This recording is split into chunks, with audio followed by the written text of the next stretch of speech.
എല്ലാവർക്കും ഡോക്സ്റ്റാർ ലൈനിലേക്ക് സ്വാഗതം. ഞാൻ ജ്യോതിഷ ചരിത്ര. അപ്പോൾ എല്ലാവരും LDC എക്സാമിൻ്റെ ഒരു ചൂടിലാണെന്നറിയാം. അപ്പോൾ പഠനമൊക്കെ നല്ല രീതിയിൽ പോകുന്നു എന്ന് വിചാരിക്കുകയാണ്. അപ്പോൾ അടുത്ത ആഴ്ച നമുക്ക് തിരുവനന്തപുരം ജില്ലയുടെ എക്സാമാണ് അടുത്ത ആഴ്ച വരുന്നത്. അപ്പോൾ എല്ലാവരുടെയും പഠനം നല്ല രീതിയിൽ പോകുന്നു. മറ്റു ജില്ലക്കാരും എല്ലാം അതിനോടൊപ്പം തന്നെ നല്ല രീതിയിൽ പഠിച്ച് മുന്നേറി വരികയാണെന്ന് വിചാരിക്കുന്നു. അപ്പം ഇനിയുള്ള സമയം കൂടുതൽ നിങ്ങൾ മോക്ക് ടെസ്റ്റുകളൊക്കെ എഴുതി പ്രാക്ടീസ് ചെയ്യുക.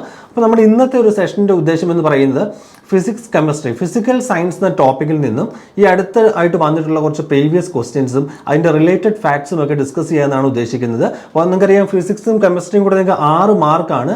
ഈ 6-ൽ ഒരു 5 മാർക്ക് നമുക്ക് നേടിയെടുക്കാൻ സാധിക്കണം. പൊതുവേ സയൻസ് ഒരു പാടുള്ള വിഷയമായിട്ട് എല്ലാവരും പറയാറുണ്ട്. എന്നാൽ അങ്ങനെയല്ല, നമുക്ക് പഠിച്ചു കഴിഞ്ഞാൽ നമുക്ക് വേണ്ട രീതിയിൽ നല്ല രീതിയിൽ നമ്മൾ നോക്കി കഴിഞ്ഞാൽ നമുക്ക് സുഖമായിട്ട് മാർക്ക് മേടിക്കാവുന്നതാണ്. അപ്പോൾ ഞാൻ പറഞ്ഞു മോക്ക് ടെസ്റ്റുകൾ എല്ലാവരും ഇനി എവിടെ സമയം എഴുതി പ്രാക്ടീസ് ചെയ്യാമെന്ന് പറഞ്ഞു. നമ്മുടെ ആപ്പിൽ ഡോക്സ്റ്ററുടെ ആപ്പിൽ നിങ്ങൾക്ക് മോക്ക് ടെസ്റ്റുകൾ അവൈലബിൾ ആണ്. ഫ്രീ ആണ്, ഇത് ഫ്രീ ടെസ്റ്റ് ആണ് കേട്ടോ.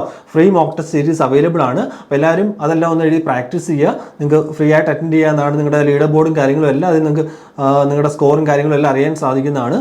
അപ്പം മാക്സിമം മോക്ക് ടെസ്റ്റുകളൊക്കെ എഴുതുക. പിന്നെയുള്ള സമയം എക്സാം അടുത്ത് നിൽക്കുന്ന ആൾക്കാർ ഒരു ഫൈനൽ ടച്ച് എന്ന രീതിയിലുള്ള കാര്യങ്ങളൊക്കെ നോക്കി നല്ല രീതിയിൽ പോയി എക്സാം എഴുതണം. അപ്പോൾ ഞാൻ ആദ്യം തന്നെ എല്ലാവർക്കും അടുത്ത ആഴ്ച എക്സാം എഴുതാൻ പോകുന്ന ആൾക്കാർക്ക് ആദ്യം തന്നെ ആശംസകൾ അറിയിക്കുകയാണ്. അപ്പോൾ നല്ല രീതിയിൽ പരീക്ഷ എഴുതി നല്ലൊരു വിജയം കരസ്ഥമാക്കാൻ എല്ലാവർക്കും സാധിക്കട്ടെ എന്ന് ആശംസിക്കുന്നു. ഓക്കെ, അപ്പോൾ നമ്മുടെ ടോപ്പിക്കിൻ്റെ കാര്യം ഞാൻ പറഞ്ഞു 6 മാർക്കാണ് ഫിസിക്കൽ സയൻസിൽ നിന്ന് വരുന്നതെന്ന് പറഞ്ഞു. അപ്പോൾ ഈ ഒരു 6-ൽ ഒരു 5 മാർക്ക് നേടുക എന്ന ലക്ഷ്യത്തോടു കൂടിയാണ് നമ്മൾ ഈ ഒരു സെഷൻ ചെയ്യുന്നത്. അപ്പോൾ ഇന്നുകൊണ്ട് ഈ ഒരു സെഷൻ കൊണ്ട് അവസാനിക്കുന്നില്ല, വീണ്ടും നമുക്ക് വരുന്നുണ്ട്. അടുത്ത ആഴ്ച നമുക്ക് തിരുവനന്തപുരം LD എക്സാമിന് അടുത്ത് വരുമ്പോഴത്തേക്ക് നമുക്ക് മാരത്തോൺ സെഷൻസ് വരുന്നുണ്ട്. അതിനകത്തും സയൻസിൻ്റെ ടോപ്പിക്ക്, കമ്പ്യൂട്ടർ സയൻസ്, അതുപോലെ തന്നെ നിങ്ങളുടെ ഇമ്പോർട്ടൻ്റ് ആക്ട്സ്, പിന്നെ അതുപോലെ കേരള ഗവേണൻസ്, ഇതിനെല്ലാം ബേസ് ചെയ്തുകൊണ്ട് നമുക്ക് മാരത്തോൺ സെഷൻസും എല്ലാം വരുന്നുണ്ട്. അപ്പോൾ അതെല്ലാം കാണുക. അപ്പോൾ എല്ലാം നിങ്ങൾക്ക് പ്രയോജനം ചെയ്യുന്ന കാര്യങ്ങളാണ്. അപ്പോൾ എന്തായാലും നിങ്ങൾക്ക് 100% പ്രയോജനം ഉണ്ടാകും എന്നുള്ള കാര്യം ഞങ്ങൾ ഗ്യാരണ്ടീഡ് ആണ്. അതുപോലെ നമ്മൾ കാര്യങ്ങൾ വർക്ക് ചെയ്താണ് നിങ്ങൾക്ക് ക്ലാസ്സുകൾ തരുന്നത്. ഓക്കെ, അപ്പോൾ എന്തായാലും നമുക്ക് സമയം കളയേണ്ട, നമുക്ക് ടോപ്പിക്കിലേക്ക് കടക്കാം. ഓക്കെ, ആദ്യത്തെ ഒരു ചോദ്യത്തിലേക്കാണ് ഞാൻ പോകുന്നത്. ആദ്യം തന്നെ ഞാൻ ഒരു സ്റ്റേറ്റ്മെന്റ് ചോദ്യമാണ് കൊടുത്തത്. ഇപ്പോൾ നമുക്കറിയാം പുതിയൊരു ട്രെൻഡാണ് നമ്മുടെ സ്റ്റേറ്റ്മെന്റ് ചോദ്യങ്ങൾ എന്ന് പറയുന്നത്, അല്ലേ? സ്റ്റേറ്റ്മെന്റ് ചോദ്യങ്ങൾ കാണുമ്പോൾ പൊതുവേ സയൻസിൽ നിന്നുള്ള സ്റ്റേറ്റ്മെന്റ് ചോദ്യം കാണുമ്പോൾ നമുക്കൊരു പേടിയാണ്. ഒന്നുമില്ല, നമ്മൾ ടോപ്പിക്ക് നല്ല രീതിയിൽ പഠിച്ചിട്ടുണ്ടെങ്കിൽ നമുക്ക് സുഖമായിട്ട് സ്റ്റേറ്റ്മെന്റ് ചോദ്യങ്ങൾ ചെയ്യാൻ സാധിക്കും. സ്റ്റേറ്റ്മെന്റ് ചോദ്യം കാണുമ്പോൾ തന്നെ സ്കിപ്പ് ചെയ്ത് പോകുന്ന ചില ആൾക്കാരുണ്ട്. ഒരിക്കലും അങ്ങനെ ഒഴിവാക്കല്. ചോദ്യം ഒന്ന് വായിച്ച് നോക്കും. ചിലപ്പോൾ വായിച്ച് നോക്കുമ്പോഴായിരിക്കും വളരെ നിസ്സാരമായിട്ടുള്ള കാര്യങ്ങളാണ് ഇത് കൊടുത്തിരിക്കുന്നത് നമുക്ക് മനസ്സിലാവുന്നത്. ഓക്കെ, അപ്പോൾ നമ്മുടെ ചോദ്യം എന്ന് പറയുന്നതാണ് ഭൂഗുരുത്വ ത്വരണം. അതായത് ഭൂഗുരുത്വ ത്വരണത്തെ നമ്മൾ ക്യാപിറ്റൽ G എന്നതുകൊണ്ടാണ് റെപ്രസെന്റ് ചെയ്യുന്നത്. ഭൂഗുരുത്വ ത്വരണം ജിയെ സംബന്ധിക്കുന്ന ശരിയായ പ്രസ്താവന അല്ലെങ്കിൽ പ്രസ്താവനകൾ ഏത്? ഒന്നാമത്തെ പോയിന്റ് ഇതാണ്. ജിയുടെ മൂല്യം ഭൂമിയുടെ മാസിനെയും ആരത്തെയും ആശ്രയിച്ചിരിക്കുന്നു. രണ്ടാമത്തെ സ്റ്റേറ്റ്മെന്റ് ഇതാണ്. ധ്രുവപ്രദേശങ്ങളിലെ ജിയുടെ മൂല്യം ഭൂമധ്യരേഖാ പ്രദേശത്തേക്കാൾ കൂടുതൽ ആയിരിക്കും. ഒരു വസ്തുവിന്റെ ഭാരം തീരുമാനിക്കുന്നത് ജിയുടെ മൂല്യം കണക്കിലെടുത്താണ്. ഒരു ആനയും ഒരു ഉറുമ്പും നിർബാധം താഴേക്ക് പതിക്കുമ്പോൾ ജിയുടെ മൂല്യം 2 പേർക്കും തുല്യമായിരിക്കും. ഇതിൽ ഏതൊക്കെയാണ് ശരിയെന്നാണ് നോക്കേണ്ടത്. അപ്പോൾ ആദ്യത്തെ സ്റ്റേറ്റ്മെന്റ് നിങ്ങൾ നോക്കിയ പിള്ളേരെ, ജിയുടെ മൂല്യം ഭൂമിയുടെ മാസിനെയും ആരത്തെയും ആശ്രയിച്ചിരിക്കുന്നു.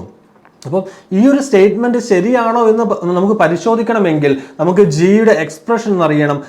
ആക്സലറേഷൻ ഡ്യൂ ടു ഗ്രാവിറ്റിയുടെ എക്സ്പ്രഷൻ എന്ന് പറയുന്നത് G equal to capital GM divided by എന്താണ് വരുന്നത്? R² ആണ്. Acceleration due to gravity equal to GM divided by R² ആണ്. ഇവിടെ M എന്ന് പറയുന്നത് ഭൂമിയുടെ പിണ്ഡമാണ്, ഭൂമിയുടെ മാസാണ്. അപ്പോൾ അവിടെ നിന്ന് നമുക്ക് പറയാൻ സാധിക്കും ജിയുടെ മൂല്യം ഭൂമിയുടെ മാസിനെ ആശ്രയിക്കുന്നുണ്ട്. നോക്കിയേ, ഇവിടെ R എന്ന് പറയുന്നത് ആരമാണ്. ആരുടെ ആരമാണ്? ഭൂമിയുടെ ആരമാണ്. അപ്പോൾ ഭൂമിയുടെ പിണ്ഡത്തെയും ഭൂമിയുടെ ആരത്തെയും ആര് ആശ്രയിക്കുന്നു? ആക്സലറേഷൻ ഡ്യൂ ടു ഗ്രാവിറ്റി ആശ്രയിക്കുന്നുണ്ട്. അപ്പോൾ ഒന്നാമത്തെ പ്രസ്താവന ശരിയാണെന്ന് പറയാൻ സാധിക്കില്ലേ? ഇനി ധ്രുവപ്രദേശങ്ങളിൽ ജിയുടെ മൂല്യം ഭൂമധ്യരേഖാ പ്രദേശത്തേക്കാൾ കൂടുതൽ ആയിരിക്കും. നമുക്കറിയാം ഭൂമധ്യരേഖാ പ്രദേശത്ത് ജിയുടെ മൂല്യം എന്ന് പറയുന്നത് G ഈക്വൽ ടു 9.78 ആണ്. ധ്രുവപ്രദേശത്തേക്ക് വരുമ്പോഴത്തേക്ക് ജിയുടെ മൂല്യം എന്ന് പറയുന്നത് 9.8 ആണ് വരുന്നത്. കറക്റ്റ് വാല്യൂ ആണ് ഞാൻ ഈ പറയുന്നത്. നിങ്ങൾ ചിലപ്പോൾ റാങ്ക് ഫയലൊക്കെ നോക്കുമ്പോഴത്തേക്ക് ഭൂമധ്യരേഖാ പ്രദേശത്ത് ജിയുടെ മൂല്യത്തെ അവർ 9.8 എന്നും ധ്രുവപ്രദേശത്ത് ജിയുടെ മൂല്യത്തെ 10 എന്നും ഒക്കെ ആയിരിക്കും കൊടുത്തിരിക്കുന്നത്. കുഴപ്പമില്ല, നമുക്ക് പ്രോബ്ലം ചെയ്യാനുള്ള സൗകര്യത്തിന് 10 എന്നൊക്കെ ആയിട്ട് നമ്മൾ ചെയ്യാറുണ്ട്. അത് ധ്രുവപ്രദേശമാണെങ്കിലും ഭൂമധ്യരേഖാ പ്രദേശമാണെങ്കിലും ജിയുടെ മൂല്യം 10 എടുത്ത് അല്ലെങ്കിൽ 10 അസ്യൂം ചെയ്തുകൊണ്ട് നമ്മൾ പ്രോബ്ലം ചെയ്യാറുണ്ട്. നമ്മുടെ എളുപ്പത്തിന് വേണ്ടിയിട്ടാണ്. അത് സാഹചര്യം അനുസരിച്ച് നമുക്ക് ചെയ്യാനേ ഉള്ളൂ. അപ്പോൾ ഇവിടെ നമുക്ക് പറയാൻ സാധിക്കും ഭൂമധ്യരേഖാ പ്രദേശത്ത് ജിയുടെ മൂല്യം കുറവും ധ്രുവപ്രദേശത്ത് ജിയുടെ മൂല്യം എത്രയാണ്? കൂടുതലുമായിരിക്കും. അപ്പോൾ രണ്ടാമത്തെ പ്രസ്താവനയും ശരിയാണെന്ന് ഇവിടെ നമുക്ക് പറയാൻ സാധിക്കില്ലേ? ഒരു വസ്തുവിൻ്റെ ഭാരം തീരുമാനിക്കുന്നത് ജിയുടെ മൂല്യമാണ്. വസ്തുവിൻ്റെ ഭാരം എന്ന് പറയുന്നത്, വെയിറ്റ് എന്ന് പറയുന്നത് W=mg ആണ്. mg. അപ്പോൾ അവിടെ ജി വന്നിട്ടില്ലേ? അപ്പോൾ വസ്തുവിൻ്റെ ഭാരം എന്തിനെ ആശ്രയിക്കുന്നു? ജിയുടെ മൂല്യത്തെ ആശ്രയിക്കുന്നു. ഒരു വസ്തുവിന് ഭൂമധ്യരേഖാ പ്രദേശത്തുള്ള ഭാരം ആയിരിക്കില്ല അതിന് ധ്രുവപ്രദേശത്തുള്ള ഭാരം എന്ന് പറയുന്നത്. ധ്രുവപ്രദേശത്തിൻ്റെ ഭാരം കൂടുതലായിരിക്കും. ഓക്കെ, അപ്പോൾ നമുക്ക് പറയാൻ സാധിക്കും മൂന്നാമത്തെ സ്റ്റേറ്റ്മെൻറ്റ് നമുക്ക് ശരിയാണെന്ന് പറയാൻ സാധിക്കും. നാലാമത്തെ സ്റ്റേറ്റ്മെൻറ്റ് നോക്കിയാൽ ഫ്രീ ഫോൾ ആണ് പറഞ്ഞിരിക്കുന്നത്. ഒരു ആനയും ഒരു ഉറുമ്പും നിർബാധം താഴേക്ക് പതിക്കുമ്പോൾ ജിയുടെ മൂല്യം രണ്ടു പേർക്കും തുല്യമായിരിക്കും. നമ്മൾ സ്കൂൾ ടെക്സ്റ്റിനകത്ത് ഈ ഒരു കാര്യം പറഞ്ഞിട്ടുണ്ട്, ക്ലിയർ ആയിട്ട് പറഞ്ഞിട്ടുള്ളതാണ്. അപ്പോൾ 4 സ്റ്റേറ്റ്മെൻറ്റും ശരിയാണ്. അപ്പോൾ ഉത്തരം എന്ന് പറയുന്നത് ഏതാ പിള്ളേരെ വരുന്നത്? ഓപ്ഷൻ ഡി ആണ്. എല്ലാം ശരിയാണ് എന്നാണ് ആൻസർ വരുന്നത്. അപ്പോൾ കാര്യം മനസ്സിലായി എന്ന് ഞാൻ വിചാരിക്കുകയാണ്, ക്ലിയർ ആണെന്ന് വിചാരിക്കുകയാണ്. ഓക്കെ, നമുക്ക് ഇനി ജിയുടെ മൂല്യത്തെക്കുറിച്ച് പറയുമ്പോഴത്തേക്ക് ഭൂകേന്ദ്രത്തിൽ ജിയുടെ മൂല്യം എന്ന് പറയുന്നത് എത്രയായിരിക്കും? 0 ഭൂകേന്ദ്രത്തിൽ ജിയുടെ മൂല്യം എത്രയാണ്? 0. അപ്പോൾ നമ്മൾ അടുത്ത ചോദ്യത്തിലേക്ക് കടക്കുകയാണ്. താഴെ തന്നിരിക്കുന്നവയിൽ ബ്രൗൺ എനർജി ഏത്? ഈ ഒരു പ്രീവിയസ് ക്വസ്റ്റ്യൻ ആണ്. നമ്മൾ ഈ സെഷനിൽ ഉൾപ്പെടുത്തിയിരിക്കുന്ന എല്ലാം പ്രീവിയസ് ക്വസ്റ്റ്യൻ ആണ് കേട്ടോ. ഒരു 2020 ശേഷം ഇങ്ങോട്ട് ചോദിച്ചിരിക്കുന്ന ക്വസ്റ്റ്യൻസ് മാത്രമേ ഉൾപ്പെടുത്തിയിട്ടുള്ളൂ. അതിൽ തന്നെ ഒരുപാട് ചോദ്യങ്ങൾ 2-3 തവണയൊക്കെ റിപ്പീറ്റ് ചെയ്യപ്പെട്ട് വന്നിട്ടുണ്ട് കേട്ടോ. ഓക്കെ, അപ്പോൾ നമുക്ക് നോക്കുക. താഴെ തന്നിരിക്കുന്നവയിൽ ബ്രൗൺ എനർജി ഏതെന്നാണ് ചോദിച്ചിരിക്കുന്നത്. ഈ ബ്രൗൺ എനർജി എന്നതുകൊണ്ട് അർത്ഥമാക്കുന്ന ഇതാണ്: പുനഃസ്ഥാപിക്കാൻ കഴിയാത്ത ഊർജ്ജ രൂപങ്ങളായ അല്ലെങ്കിൽ ഇന്ധനങ്ങളായ പെട്രോൾ, ഡീസൽ എന്നിവ ഉപയോഗിച്ച് നമുക്ക് ലഭിക്കുന്ന ഊർജ്ജം, അല്ലെങ്കിൽ ന്യൂക്ലിയർ ഇന്ധനം ഉപയോഗിച്ചുകൊണ്ട് നമുക്ക് ലഭിക്കുന്ന ഊർജ്ജമൊക്കെ ഏത് കാറ്റഗറിയിൽ പെടുന്നതാണ്? ബ്രൗൺ എനർജി എന്ന വിഭാഗത്തിൽ പെടുന്നതാണ്. അപ്പോൾ നമ്മുടെ ഓപ്ഷൻ നോക്കിയേ: ബയോഗ്യാസ്, ന്യൂക്ലിയർ ഊർജ്ജം, സൗരോർജ്ജം, കാറ്റിൽ നിന്നുള്ള ഊർജ്ജം. അപ്പോൾ ഇവിടെ നമുക്ക് പറയാൻ സാധിക്കും ബ്രൗൺ എനർജി എന്നറിയപ്പെടുന്നത്, അല്ലെങ്കിൽ ബ്രൗൺ എനർജി എന്ന് അല്ലെങ്കിൽ ബ്രൗൺ എനർജി എന്ന് അറിയപ്പെടുന്നത് എന്താണ്? ന്യൂക്ലിയർ ഊർജ്ജമാണ്. ഓപ്ഷൻ ബി ആണ്. ന്യൂക്ലിയർ ഊർജ്ജമാണ് ബ്രൗൺ എനർജി എന്നറിയപ്പെടുന്നത്. അപ്പോൾ ഇതുമായി ബന്ധപ്പെട്ട് ഞാൻ വേറെ 2-3 പോയിന്റ്സും കൂടെ പറയുകയാണ്.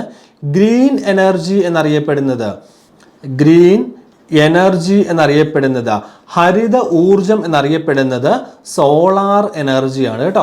സോളാർ എനർജി അഥവാ സൗരോർജമാണ് ഹരിത ഊർജം എന്ന് അറിയപ്പെടുന്നത്. ഓർത്ത് വെച്ചോണം, പ്രീവിയസ് പോയിന്റ് ആണ്. ഹരിത ഊർജം എന്നറിയപ്പെടുന്നത് സൗരോർജവും. ഇനി ഗ്രീൻ ഫ്യൂവൽ, ഹരിത ഇന്ധനം, ഹരിത ഇന്ധനം എന്നറിയപ്പെടുന്നത് അല്ലെങ്കിൽ ക്ലീൻ ഫ്യൂവൽ എന്നറിയപ്പെടുന്നത്, മലിനീകരണം ഉണ്ടാക്കാത്ത ഇന്ധനം എന്നിങ്ങനെ അറിയപ്പെടുന്നതൊക്കെ ആരാണ്? നമ്മുടെ ഹൈഡ്രജൻ ആണ് കേട്ടോ. ഹൈഡ്രജൻ. അപ്പോൾ ഗ്രീൻ ഫ്യൂവൽ ഹരിത ഇന്ധനം എന്നറിയപ്പെടുന്ന ആരാണ്? ഹൈഡ്രജൻ ആണ്. മലിനീകരണം ഉണ്ടാക്കാത്ത ഇന്ധനമാണ് ആരെന്ന് പറയുന്നത്? ഹൈഡ്രജൻ എന്ന് പറയുന്നത്. ഏറ്റവും കൂടുതൽ കലോറിഫിക് മൂല്യമുള്ള ഇന്ധനം എന്ന് പറയുന്നത്, കലോറിഫിക് മൂല്യം ഏറ്റവും കൂടിയ ഇന്ധനം എന്ന് പറയുന്നത് ഏതാണ്? ഹൈഡ്രജൻ ആണ്. കലോറിഫിക് മൂല്യം ഏറ്റവും കൂടുതൽ എന്നുകൊണ്ട് അർത്ഥമാക്കുന്നത് 1 ഗ്രാം ഇന്ധനം കത്തുമ്പോഴത്തേക്ക് അത് സ്വതന്ത്രമാക്കുന്ന ഊർജ്ജത്തിന്റെ അളവാണ് കലോറിഫിക് വാല്യൂ എന്നുകൊണ്ട് അർത്ഥമാക്കുന്നത്. അപ്പോൾ കലോറിഫിക് മൂല്യം ഏറ്റവും കൂടിയ ഇന്ധനം എന്ന് പറയുന്നത് ഹൈഡ്രജൻ ആണ്. എന്നിരുന്നാൽ പോലും ഈ ഹൈഡ്രജനെ നമുക്ക് ഗാർഹിക ഇന്ധനമായിട്ട് ഉപയോഗിക്കുന്നില്ല. അതിന് ചില ലിമിറ്റേഷൻസ് ഉണ്ട്. അതിനുള്ള പ്രധാന കാരണം എന്ന് പറയുന്നത് ഹൈഡ്രജന്റെ സ്ഫോടന സ്വഭാവമാണ്. അതിന് ഗാർഹിക ഇന്ധനമായിട്ട് ഉപയോഗിക്കാത്തതിന് പ്രധാന കാരണം എന്ന് പറയുന്നത്. ഇത് ഭാവിയിൽ നമ്മളത് ഒരു ഗാർഹിക ഇന്ധനമായി ഹൈഡ്രജൻ ഉപയോഗിക്കുന്ന ഒരു നിലയിലേക്ക് നമ്മുടെ കാര്യങ്ങളൊക്കെ വരും എന്നാണ് നമ്മൾ പ്രതീക്ഷിക്കുന്നത്. ഓക്കെ, അപ്പോൾ നമുക്ക് അടുത്തതിലേക്ക് കടക്കാം. അടുത്ത ചോദ്യത്തിലേക്ക് പോവാണ്. ഇന്ത്യയിലെ വലിയ നഗരങ്ങളിൽ വായു മലിനീകരണത്തിന് കാരണമാകുന്നത് ഏത് ലോഹത്തിന്റെ സാന്നിധ്യമാണ്? അപ്പോൾ ഇത്രയും ഓർത്താൽ മതി. അന്തരീക്ഷ മലിനീകരണത്തിന് അല്ലെങ്കിൽ വായു മലിനീകരണത്തിന് കാരണമാകുന്ന ലോഹം ഏത്? അന്തരീക്ഷ വായുവിൽ അടങ്ങിയിരിക്കുന്ന ലോഹം എന്നൊക്കെ വേണമെങ്കിൽ ചോദിക്കുക. ഈ വാഹനങ്ങളുടെ പുകയിൽ നിന്നൊക്കെയാണ് അത് പുറത്തു വരുന്നത്. തന്നിരിക്കുന്ന ഓപ്ഷൻ നിങ്ങൾ നോക്കുക.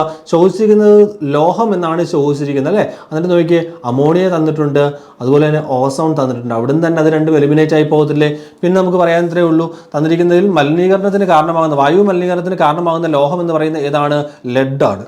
വായു മലിനീകരണത്തിന് കാരണമാകുന്ന ലോഹമാണ് ആരെന്ന് പറയുന്നത്? ലെഡ് എന്ന് പറയുന്നത്. അപ്പോൾ നമുക്ക് അടുത്ത കാര്യത്തിലേക്ക് വരാം. ലെഡിനെ കുറിച്ച് പറയുമ്പോഴത്തേക്ക് ഓട്ടോമൊബൈൽ ബാറ്ററികളിൽ അല്ലെങ്കിൽ കാർ ബാറ്ററികളുടെയൊക്കെ നിർമ്മാണത്തിന് ലെഡ് ഉപയോഗിക്കാറുണ്ട്. ലെഡ് സ്റ്റോറേജ് ബാറ്ററി എന്നാണ് അറിയപ്പെടുന്നത്. അപ്പോൾ കാർ ബാറ്ററിയിൽ അടങ്ങിയിരിക്കുന്ന ലോഹം എന്ന് പറയുന്ന ലെഡ് എന്ന് പറയാം. അതുപോലെ തന്നെ അതിൽ അടങ്ങിയിരിക്കുന്ന ആസിഡ് ചോദിക്കുകയാണെങ്കിൽ സൾഫ്യൂരിക് ആസിഡ് ആണ്. ഓട്ടോമൊബൈൽ ബാറ്ററികളിൽ അടങ്ങിയിരിക്കുന്ന അല്ലെങ്കിൽ കാർ ബാറ്ററികളിൽ അടങ്ങിയിരിക്കുന്ന അല്ലെങ്കിൽ ലെഡ് സ്റ്റോറേജ് ബാറ്ററിയിൽ അടങ്ങിയിരിക്കുന്ന ആസിഡ് എന്ന് പറയുന്ന ഏതാണ്? സൾഫ്യൂരിക് ആസിഡ് ആണ്. ഓക്കെ, അടുത്ത ചോദ്യം ഇതാണ്. 2 വസ്തുക്കൾ തമ്മിലുള്ള ദൂരം പകുതിയായാൽ അവ തമ്മിലുള്ള ഗുരുത്വാകർഷണ ബലം എത്ര മടങ്ങ് ആകുമെന്നാണ് ചോദിച്ചിരിക്കുന്നത്. ഗുരുത്വാകർഷണ ബലം കണ്ടെത്താനുള്ള രണ്ട് വസ്തുക്കൾ നമുക്കുണ്ട്.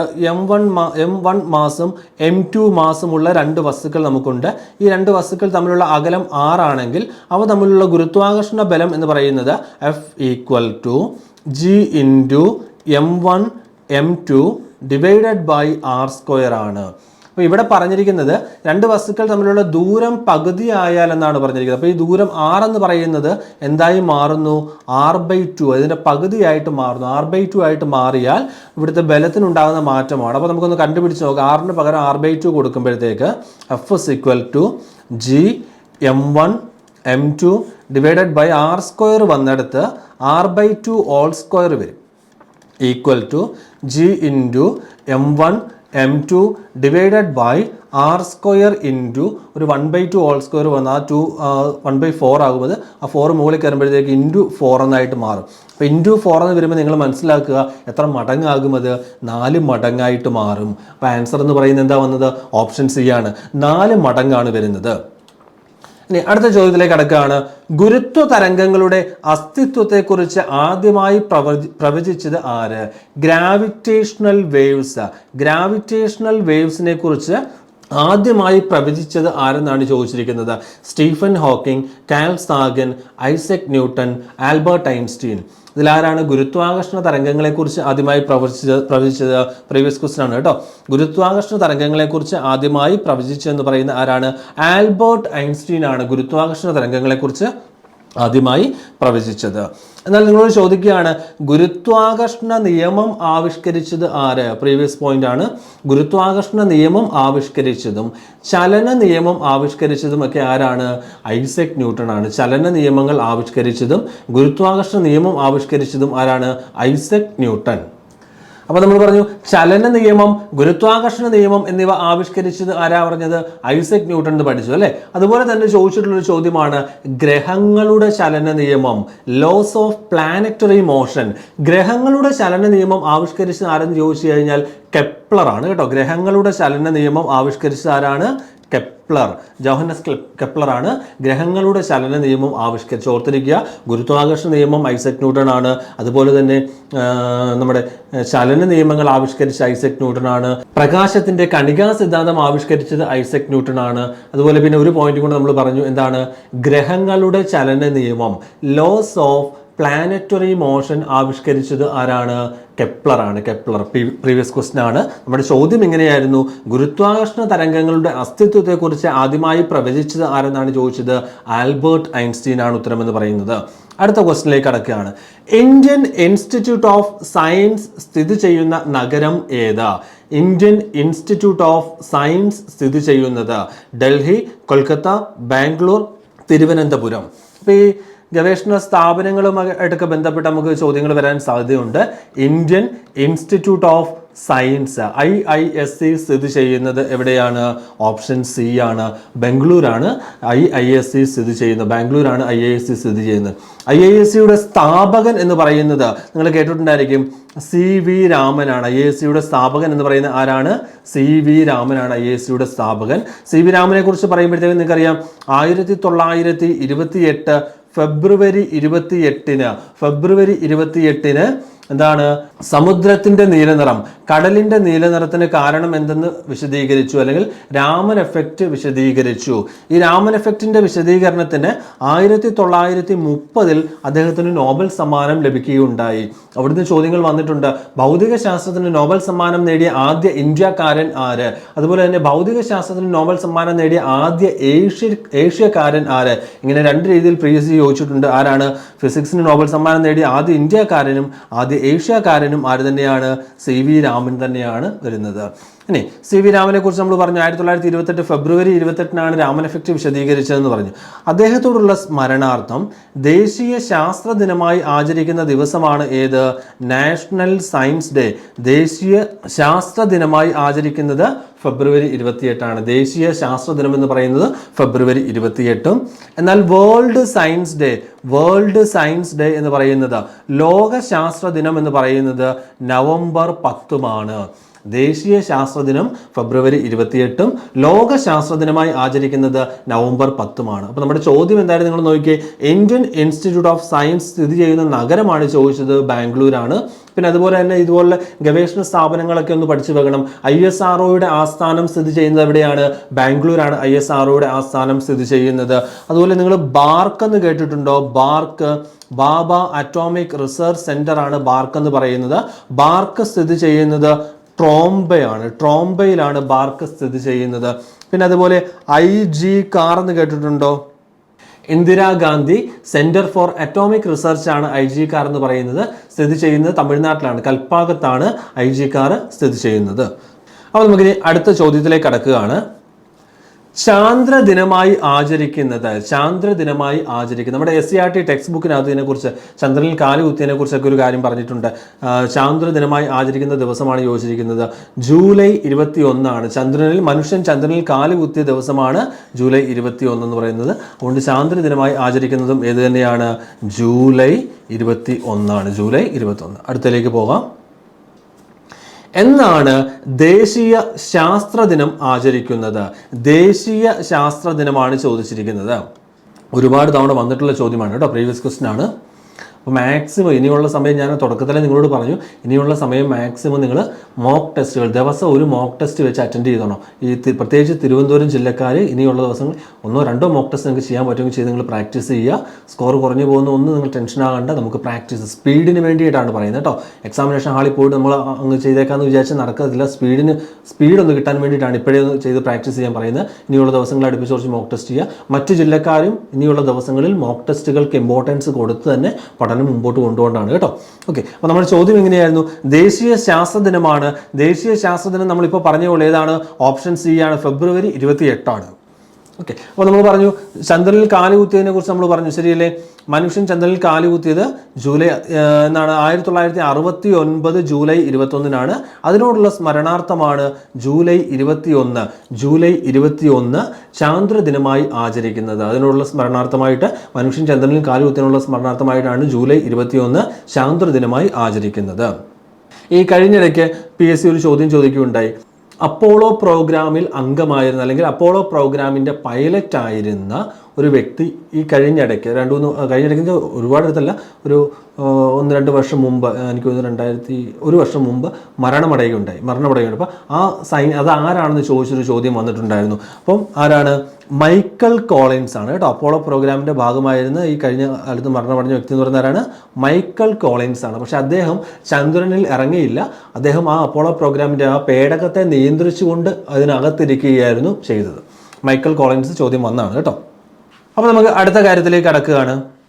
നമ്മുടെ താപപ്രേക്ഷണവുമായി ബന്ധപ്പെട്ട ഒരു ചോദ്യമാണ്. ഈ അടുത്തായിട്ടുള്ള പരീക്ഷകളിലൊക്കെ താപപ്രേക്ഷണത്തിൽ നിന്ന് ധാരാളം ചോദ്യം, താപം പ്രേക്ഷണം ചെയ്യപ്പെടുന്ന രീതികളെക്കുറിച്ച് ധാരാളം ചോദ്യങ്ങൾ PSC ചോദിച്ച് കാണുന്നുണ്ട്. അപ്പോൾ ഞാൻ അതിന് ഇമ്പോർട്ടൻസ് കൊടുത്ത് കുറച്ചധികം കാര്യങ്ങൾ ഇതിനകത്ത് ഉൾപ്പെടുത്തിയിട്ടുണ്ട്.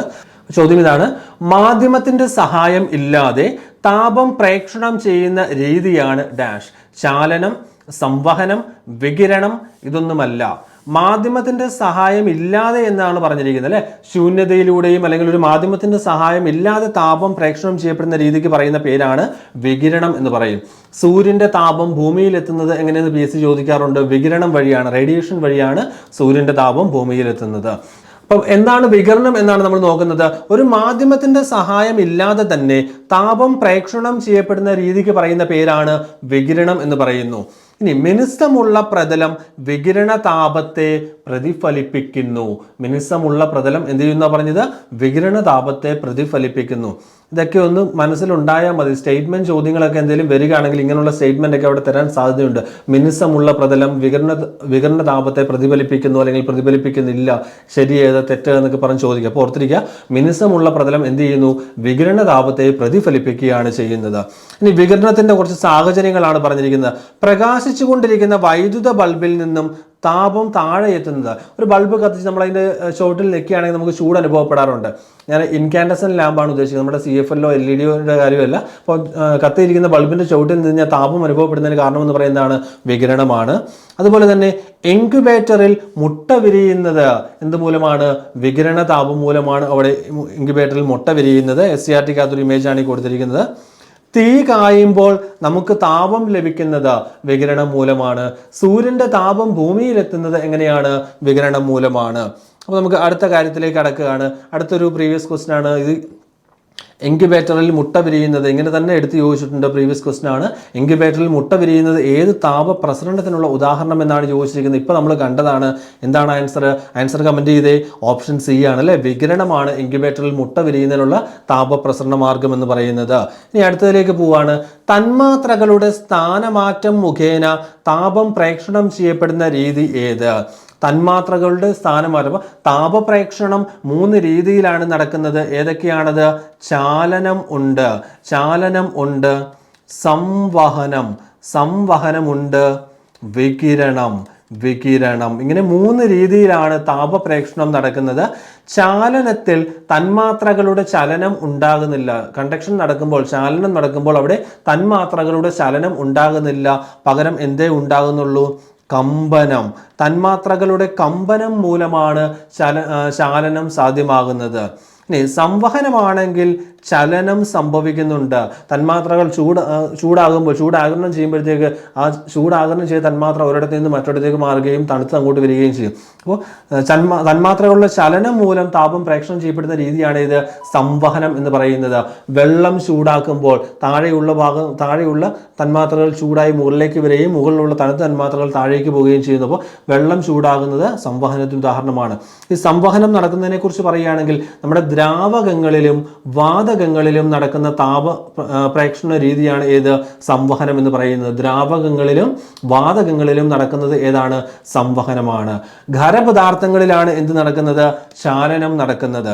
അടുത്ത വികിരണമാണ്. മാധ്യമത്തിന്റെ സഹായമില്ലാതെ താപം പ്രേക്ഷണം ചെയ്യപ്പെടുന്നതാണ് എന്ത്? വികിരണം എന്ന് പറയുന്നത്. ചാലനം, അതിനെക്കുറിച്ചുള്ള കാര്യങ്ങളാണ് പറഞ്ഞിരിക്കുന്നത്. പദാർത്ഥങ്ങളും തന്മാത്രകളും നിർമ്മിതമാണെന്ന് അറിയാം. ഓക്കെ, പോട്ടെ. താപം സ്വീകരിക്കുമ്പോൾ തന്മാത്രകളുടെ യഥാർത്ഥത്തിലുള്ള സ്ഥാനമാറ്റം ഉണ്ടാകുന്നില്ല. ചാലനം നടക്കുമ്പോൾ ഓർത്തിരിക്കുക, തന്മാത്രകളുടെ യഥാർത്ഥത്തിലുള്ള സ്ഥാനമാറ്റം ഉണ്ടാകുന്നില്ല. പകരം ആ ഇരിക്കുന്നിടത്തിരുന്ന് വൈബ്രേറ്റ് ചെയ്യുന്നേ ഉള്ളൂ. കമ്പനം മാത്രമേ ആർക്കുണ്ടാകുന്നുള്ളൂ? തന്മാത്രകൾക്ക് ഉണ്ടാകുന്നുള്ളൂ. ഇനി അതിന് താപനത്തിന് ഉദാഹരണമാണെന്ന് പറഞ്ഞു. ഖരവസ്തുക്കളിലാണ് ചാലനം നടക്കുന്നതെന്ന് നമ്മൾ പഠിച്ചു.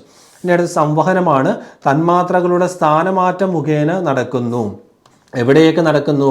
ദ്രാവകം, വാതകം എന്നിവയിലാണ് സംവഹനം നടക്കുന്നത്. വികിരണത്തെക്കുറിച്ച് നമ്മൾ പറഞ്ഞു. മാധ്യമത്തിന്റെ സഹായം ഇല്ലാതെ താപം പ്രേക്ഷണം ചെയ്യപ്പെടുന്ന രീതിയാണ് വികിരണം. ഓക്കെ, കൂടുതൽ സമയം കളയുന്നില്ല, ഞാൻ അടുത്തിലേക്ക് കടക്കുകയാണ്. ഇന്ത്യയുടെ അഭിമാന സ്ഥാപനമായ ISRO രൂപീകൃതമായ വർഷം ഏതെന്നാണ് ചോദ്യം. PSC ഒരുപാട് ആവർത്തിച്ചിട്ടുള്ള, ഏറ്റവും കൂടുതൽ ആവർത്തിക്കപ്പെട്ടിട്ടുള്ള ഒരു PSC ചോദ്യവും തന്നെ നമുക്കിതിനെ പറയാൻ സാധിക്കും. ISRO രൂപീകൃതമായ വർഷം എന്ന് പറയുന്നത് 1969. ISRO രൂപീകൃതമായ വർഷം ഏതാണ്? 1969. ഈ ISRO രൂപീകൃതമായപ്പോൾ ഇത് പ്രവർത്തനം ആരംഭിച്ച, അല്ലെങ്കിൽ ISRO പ്രവർത്തനം ആരംഭിച്ചത് ഏത് വകുപ്പിന് കീഴിലാണെന്ന് നിങ്ങൾക്കറിയാവോ? ആണവോർജ വകുപ്പാണ് കേട്ടോ. ISRO രൂപീകൃതമാകുന്ന 1969 ഇന്ത്യക്ക് ഒരു ബഹിരാകാശ വകുപ്പോ ബഹിരാകാശ കമ്മീഷനോ ഒന്നും നിലവിൽ വന്നിട്ടില്ലായിരുന്നു. അപ്പം ഈ ISRO രൂപീകൃതമായപ്പോൾ ആദ്യകാലങ്ങളിൽ ഇതിൻ്റെ പ്രവർത്തനം ഏത് വകുപ്പിന് കീഴിലായിരുന്നു? ആണവോർജ വകുപ്പിന് കീഴിലായിരുന്നു. പിന്നീട് 1972 ബഹിരാകാശ കമ്മീഷനും ബഹിരാകാശ വകുപ്പും രൂപീകൃതമായപ്പോൾ അതിന് കീഴിലേക്ക് പിന്നീട് അതിൻ്റെ പ്രവർത്തനം മാറുകയാണ് ഉണ്ടായത്. ഈ 2 വർഷങ്ങളും പ്രീവിയസ് ക്വസ്റ്റ്യൻ ആണ്. ISRO രൂപീകൃതമായത് 1969. ബഹിരാകാശ കമ്മീഷൻ നിലവിൽ വന്നത് ഏത് വർഷമാണ്? 1972. ക്വസ്റ്റ്യൻ വന്നിട്ടുണ്ട്. ISROയെ കുറിച്ച് പറയുമ്പോഴത്തേക്ക് 1969 ഓഗസ്റ്റ് 15 രൂപീകൃതമായത്. ISROയുടെ ആസ്ഥാനം എന്ന് പറയുന്നത് ഏതാണ്? അന്തരീക്ഷ് ഭവനാണ്. അന്തരീക്ഷ് ഭവൻ പ്രീവിയസ് ക്വസ്റ്റ്യൻ ആണ്. പേരും ചോദിച്ചിട്ടുണ്ട്. ബിൽഡിങ്ങിന്റെ പേര് അന്തരീക്ഷ് ഭവനാണ്. സ്ഥിതി ചെയ്യുന്ന എവിടെയാണ്? ബാംഗ്ലൂരാണ്. ISROയുടെ ആസ്ഥാനം സ്ഥിതി ചെയ്യുന്നത് ബാംഗ്ലൂരാണ്. ആസ്ഥാനത്തിന്റെ പേരാണ്, ആസ്ഥാന മന്ദിരത്തിന്റെ പേരാണ് എന്ത്? അന്തരീക്ഷ് ഭവൻ എന്ന് പറയുന്നത്. ബഹിരാകാശ വകുപ്പ് 1972 നിലവിൽ വന്നു. ബഹിരാകാശ കമ്മീഷൻ 1972 നിലവിൽ വന്നു. ഇതിൻ്റെയൊക്കെ ആദ്യ ചെയർമാൻ ആയിരുന്നത്, ISROയുടെ ആദ്യ ചെയർമാൻ ആയിരുന്നത് ആരാണ്? വിക്രം സാരാഭായി ആണ് ആദ്യ ചെയർമാൻ എന്ന് പറയുന്നത്. ISRO ചെയർമാനായ ആദ്യ മലയാളി എന്ന് പറയുന്ന ആരാണ്? MGK മേനോനാണ്. ആദ്യ ചെയർമാൻ വിക്രം സാരാഭായി ആണ്. ISROയുടെ ചെയർമാനായ ആദ്യ മലയാളി എന്ന് പറയുന്ന ആരാണ്? MGK മേനോനാണ്. എന്നാൽ ഏറ്റവും കൂടുതൽ കാലം ISRO ചെയർമാനായി സേവനമനുഷ്ഠിച്ച വ്യക്തി എന്ന് പറയുന്ന ആരാണ്? സതീഷ് ധവാനാണ്. അദ്ദേഹത്തോടുള്ള സ്മരണാർത്ഥമാണ് സതീഷ് ധവാൻ സ്പേസ് സെന്റർ. എവിടെയാണ്? ശ്രീഹരിക്കോട്ടയിലാണ് സ്ഥിതി ചെയ്യുന്നത്. വിക്രം സാരാഭായിയോടുള്ള സ്മരണാർത്ഥം നാമകരണം ചെയ്യപ്പെട്ടിരിക്കുന്ന ISROയുടെ സ്ഥാപനമാണ് VSSC, Vikram Sarabhai space centre. എവിടെയാണ് വിക്രം സാരാഭായ് സ്പേസ് സെന്റർ സ്ഥിതി ചെയ്യുന്നത്? തിരുവനന്തപുരത്താണ് അല്ലേ? തിരുവനന്തപുരത്താണ് സ്ഥിതി ചെയ്യുന്നത്. കാര്യം ക്ലിയർ ആണല്ലോ. അപ്പോൾ നിലവിലെ ISRO ചെയർമാൻ ചോദിക്കുന്നതാണ്, സ്ഥിരമായി കറണ്ട് അഫയേഴ്സുമായിട്ട് റിലേറ്റഡ് ആയിട്ട് ചോദ്യം വരുന്നതാണ്, ഒരു ക്വസ്റ്റൻ ഉള്ളതാണ്. അപ്പം നിലവിൽ ISROയുടെ ചെയർമാൻ എന്ന് പറയുന്നത് ആരാണ്? ആൻസർ നിങ്ങൾ തന്നെ കമൻറ്റ് ചെയ്യുക. വളരെ നിസ്സാരമാണ്, നമുക്കെല്ലാം അറിയാവുന്നതാണ് അല്ലേ. അപ്പോൾ എന്താണ് ഉത്തരം ഒന്ന് കമൻറ്റ് ചെയ്ത് പോരും കേട്ടോ.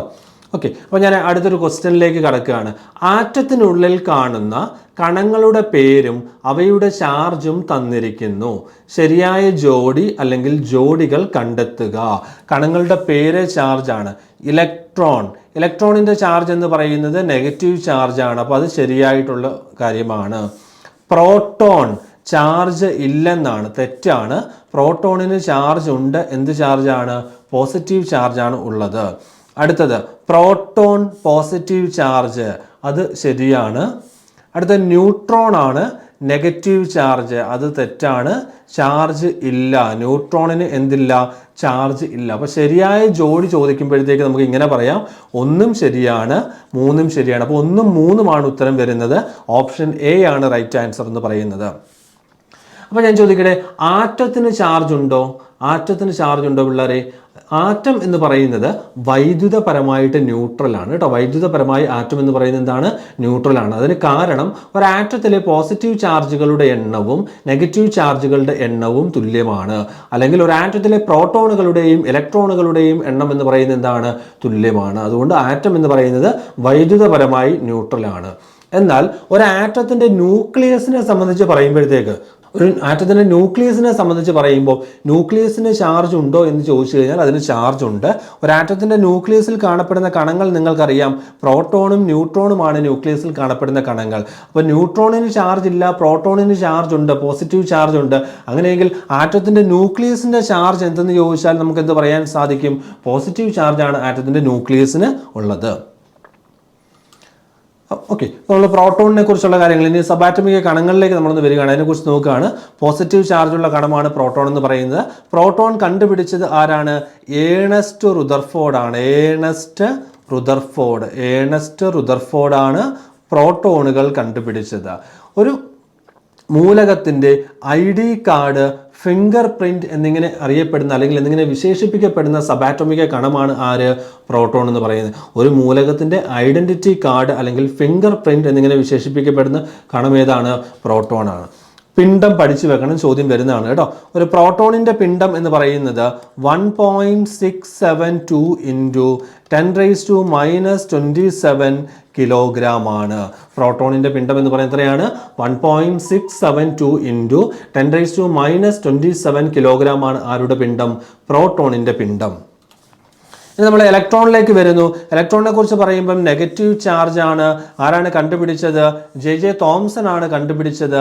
ഭാരം ഏറ്റവും കുറവുള്ള സബാറ്റോമിക കണിക, ലൈറ്റസ്റ്റ് സബാറ്റോമിക് പാർട്ടിക്കിൾ എന്ന് ചോദിച്ചു കഴിഞ്ഞാൽ നിങ്ങൾ ഉത്തരമായി എന്ത് പറയണം? ഇലക്ട്രോൺ എന്ന് പറയണം. ചലിച്ചുകൊണ്ടിരിക്കുന്ന സബാറ്റോമിക കണമാണ് ആരെന്ന് പറയുന്നത്?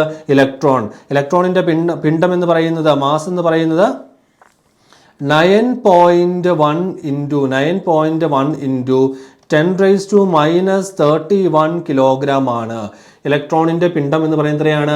9.1 ഇൻറ്റു 10⁻⁻31 കിലോഗ്രാം. അതിൻ്റെ ചാർജ് എന്ന് പറയുന്നത് -1.6 ഇൻറ്റു 10⁻⁻19 കൂളോമാണ്. ഇലക്ട്രോണിൻ്റെ ചാർജ് കണ്ടെത്തിയ സയൻറ്റിസ്റ്റ് ആണ് ആര്? മില്ലിക്കൻസ് ഓയിൽ ഡ്രോപ്പ് എക്സ്പെരിമെൻറ്റിലൂടെയാണ് ഇത് കണ്ടെത്തുന്നത്. ചാർജ് -1.6 ഇൻറ്റു 10⁻⁻19 കൂളോമും പിണ്ഡം എന്ന് പറയുന്നത് 9.1 ഇൻറ്റു 10⁻⁻31 കിലോഗ്രാമുമാണ്. അടുത്തത് ന്യൂട്രോൺ ആണ്. ചാർജ് ഇല്ലാത്ത കണമാണ്. അതുകൊണ്ട് തന്നെ ചാർജ് ഇല്ലാത്തതുകൊണ്ട് തന്നെ അവനെ കണ്ടെത്താൻ ബുദ്ധിമുട്ടായിരുന്നു. ഏറ്റവും അവസാനമായി കണ്ടെത്തിയ സബാറ്റോമിക കണം എന്ന് പറയുന്നത് ആരാണ്? ന്യൂട്രോണുകളാണ്. ന്യൂട്രോണിനെ കണ്ടെത്തിയത് ജെയിംസ് ചാഡ്വിക് ആണ് കണ്ടുപിടിച്ചത്. നമ്മളൊരു കോഡൊക്കെ വെച്ച് പഠിക്കാറുണ്ട്. PEN-RTC കണ്ടുപിടിച്ച ആൾക്കാർ: proton Rutherford, electron JJ Thomson, neutron James Chadwick. ഒരു ആറ്റത്തിലെ ഏറ്റവും ഭാരമേറിയ ഹെവിയസ്റ്റ് സബാറ്റമിക് പാർട്ടിക്കിളാണ് ആര്? ന്യൂട്രോൺ എന്ന് പറയുന്നത്. ഒരു ആറ്റത്തിലെ ഏറ്റവും ഭാരം കൂടിയ സബാറ്റമിക് കണം എന്ന് പറയുന്നത് ആരാണ്? ന്യൂട്രോൺ ആണ്. ന്യൂട്രോണിന്റെ മാസ് എന്ന് പറയുന്നത് 1.674 ഇൻറ്റു 10⁻⁻27 കിലോഗ്രാം ആണ്. പ്രോട്ടോണിന്റെ നമ്മൾ പറഞ്ഞായിരുന്നു 1.672 ആണ്. ചെറിയ വ്യത്യാസമേ ഉള്ളൂ. 1.672 ഇൻറ്റു 10⁻⁻27 കിലോഗ്രാം ആണ്. ഇലക്ട്രോണിൻ്റെ എന്ന് പറയുന്നത് 9.1 ഇൻറ്റു 10⁻31 കിലോഗ്രാം ആണ്. മാസ് പഠിച്ചു വെക്കണം, ചോദ്യം വരും. ചിലപ്പോൾ ചേരുംപടി ചേർക്കാൻ എന്നൊക്കെ പറഞ്ഞ് ന്യൂ പാറ്റേൺ ക്വസ്റ്റൻ ആയിട്ടൊക്കെ ചോദിക്കാവുന്നതാണ്. അടുത്തതിലേക്ക് നമ്മൾ കടക്കുകയാണ്.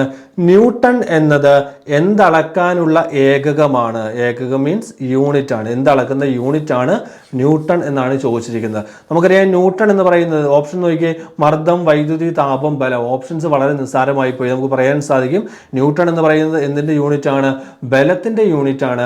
ഐസക് ന്യൂട്ടനോടുള്ള സ്മരണാർത്ഥം ബലത്തിൻ്റെ യൂണിറ്റ് ആയിട്ട് നൽകിയിരിക്കുന്നതാണ് ഏത്? ന്യൂട്ടൺ എന്ന് പറയുന്നത്. ബലത്തെ നമുക്ക് ഇങ്ങനെ നിർവചിക്കാൻ സാധിക്കും, F=ma ആണ്. അപ്പോൾ അവിടെ നമുക്ക് യൂണിറ്റ് ഇങ്ങനെ പറയാം, എമ്മിൻ്റെ യൂണിറ്റ് കിലോഗ്രാം ആണ്, എയുടെ unit, acceleration unit metre second square ആണ്. അപ്പോൾ കിലോഗ്രാം മീറ്റർ/സെക്കൻഡ് സ്ക്വയർ എന്നും പറയാം. അത് ഓപ്ഷൻ ഇല്ല എങ്കിൽ നമുക്ക് ന്യൂട്ടൺ, അതിനെയാണ് നമ്മൾ എന്ത് വിളിക്കുന്നത്? കിലോഗ്രാം മീറ്റർ/സെക്കൻഡ് സ്ക്വയറിനെയാണ് നമ്മൾ എന്ത് വിളിക്കുന്നത്? ന്യൂട്ടൺ എന്ന് വിളിക്കുന്നത്. ഓക്കെ, അത് ഓപ്ഷൻ നോക്കി ആൻസർ ചെയ്യുക. ഇവിടെ ന്യൂട്ടനെ കുറിച്ചാണ് ചോദിച്ചിരിക്കുന്നത്. അപ്പോൾ ബലം എന്ന് പറയാം. ബലത്തിൻ്റെ യൂണിറ്റ് എന്ന് ചോദിച്ചിട്ട് ന്യൂട്ടൺ ഓപ്ഷൻ ഇല്ലെങ്കിൽ നിങ്ങൾ ടെൻഷൻ ആകേണ്ട. അവിടെ എന്തുണ്ടോ എന്ന് നോക്കുക, കിലോഗ്രാം മീറ്റർ/സെക്കൻഡ് സ്ക്വയർ ഉണ്ടോ എന്ന് നോക്കുക. അപ്പം ഞാനിവിടെ പറഞ്ഞു കിലോഗ്രാം മീറ്റർ/സെക്കൻഡ് സ്ക്വയർ പറഞ്ഞു. അങ്ങനെയെങ്കിൽ കിലോഗ്രാം മീറ്റർ/സെക്കൻഡ് എന്നത് എന്തിൻ്റെ യൂണിറ്റാണ്? ആക്കത്തിൻ്റെ യൂണിറ്റ് ആണ്, മൊമെൻറ്റത്തിൻ്റെ യൂണിറ്റ് ആണ്. P=mv ആണ് ആക്കം എന്ന് പറയുന്നത്. ആക്കത്തിൻ്റെ യൂണിറ്റ് ആണ് കിലോഗ്രാം മീറ്റർ/സെക്കൻഡ് എന്ന് പറയുന്നത്. മാസ് ഇൻറ്റു വെലോസിറ്റി ആണ് വരുന്നത്. ഓക്കെ, അടുത്ത ഊർജത്തിന്റെ CGS യൂണിറ്റ് ആണ് ചോദിച്ചിരിക്കുന്നത്. CGS യൂണിറ്റ് സമ്പ്രദായത്തിലുള്ള ഊർജത്തിന്റെ യൂണിറ്റ് ആണ് ചോദിച്ചിരിക്കുന്നത്. ഓപ്ഷൻസ് ഒക്കെയാണ് എർഗ്, വാട്ട്, കിലോഗ്രാം പെർ മണിക്കൂർ, ന്യൂട്ടൺ മീറ്റർ. ഊർജത്തിന്റെ CGS യൂണിറ്റ് എന്ന് പറയുന്നത് ഏതാണ്? എർഗ് ആണ് ഉത്തരം കേട്ടോ. ഊർജത്തിന്റെ CGS യൂണിറ്റ് ഏതാണ്? എർഗ് ആണ് ആൻസർ എന്ന് പറയുന്നത്. ഓപ്ഷൻ എ ആണ്. അപ്പോൾ ഞാൻ നിങ്ങളോട് ഒരു ചോദ്യം ചോദിക്കുകയാണ്, അതിൻ്റെ ഉത്തരം നിങ്ങൾ കമന്റ് ചെയ്താൽ മതി. ഊർജത്തിന്റെ CGS യൂണിറ്റ് ആണ് നമ്മുടെ ഇവിടുത്തെ ക്വസ്റ്റ്യൻ എങ്കിൽ ബലത്തിന്റെ CGS യൂണിറ്റ്, ബലത്തിൻ്റെ CGS യൂണിറ്റ് എന്ത്? ആൻസർ കമൻറ്റ് ചെയ്യുക. പ്രീവിയസ് ക്വസ്റ്റ്യൻ ആണ്. ബലത്തിൻ്റെ CGS യൂണിറ്റ്, ഊർജത്തിൻ്റെ CGS യൂണിറ്റ് എന്ന് പറയുന്നത് എർഗാണ് എങ്കിൽ ഫോഴ്സിൻ്റെ, ബലത്തിൻ്റെ CGS യൂണിറ്റ് എന്ത്? ആൻസർ കമൻറ്റ് ചെയ്തു. ഞാൻ ഇടയ്ക്ക് ഞാൻ പറഞ്ഞോളാം കേട്ടോ. നിങ്ങൾക്ക് അറിയാവുന്ന ആൾക്കാർ ആൻസർ കമൻറ്റ് ചെയ്യുക. ഇടയ്ക്ക് ഞാൻ ആൻസർ തീരാറാകുമ്പോഴത്തേക്ക് ഞാൻ ആൻസർ പറഞ്ഞോളാം. അപ്പോൾ നമ്മൾ യൂണിറ്റുമായി ബന്ധപ്പെട്ട് പറയുമ്പോഴത്തേക്ക് നമ്മുടെ അടിസ്ഥാന അളവുകളും അവയുടെ യൂണിറ്റുകളെ കുറിച്ച് പറയുമ്പോൾ 7 അടിസ്ഥാന അളവുകളാണുള്ളത്. 7 അടിസ്ഥാന അളവുകളുണ്ട്. അവ ഏതൊക്കെയാണ്? നീളം, മാസ്, സമയം, വൈദ്യുത പ്രവാഹ തീവ്രത, താപനില, പദാർത്ഥത്തിൻ്റെ അളവ്, പ്രകാശ തീവ്രത എന്നിവയാണ് 7 അടിസ്ഥാന അളവുകൾ. അതിൻ്റെ യൂണിറ്റുകൾ നിങ്ങൾ നോക്കി. നീളത്തിൻ്റെ അടിസ്ഥാന യൂണിറ്റ് എന്ന് പറയുന്നത് ഏതാണ്? മീറ്റർ ആണ്. SI സമ്പ്രദായത്തിലെ അടിസ്ഥാന യൂണിറ്റ് മീറ്റർ ആണ്. മാസിൻ്റെത് കിലോഗ്രാം, സമയത്തിൻ്റെത് സെക്കൻഡ്. നമ്മൾ പല യൂണിറ്റ് സമ്പ്രദായമുണ്ട്. CGS യൂണിറ്റ് സമ്പ്രദായമുണ്ട്, FPS യൂണിറ്റ് സമ്പ്രദായമുണ്ട്, MKS യൂണിറ്റ് സമ്പ്രദായമുണ്ട്, SI യൂണിറ്റ് സമ്പ്രദായം. ഇങ്ങനെ 4 യൂണിറ്റ് സമ്പ്രദായങ്ങൾ, യൂണിറ്റ് സിസ്റ്റംസ് ഉണ്ട്.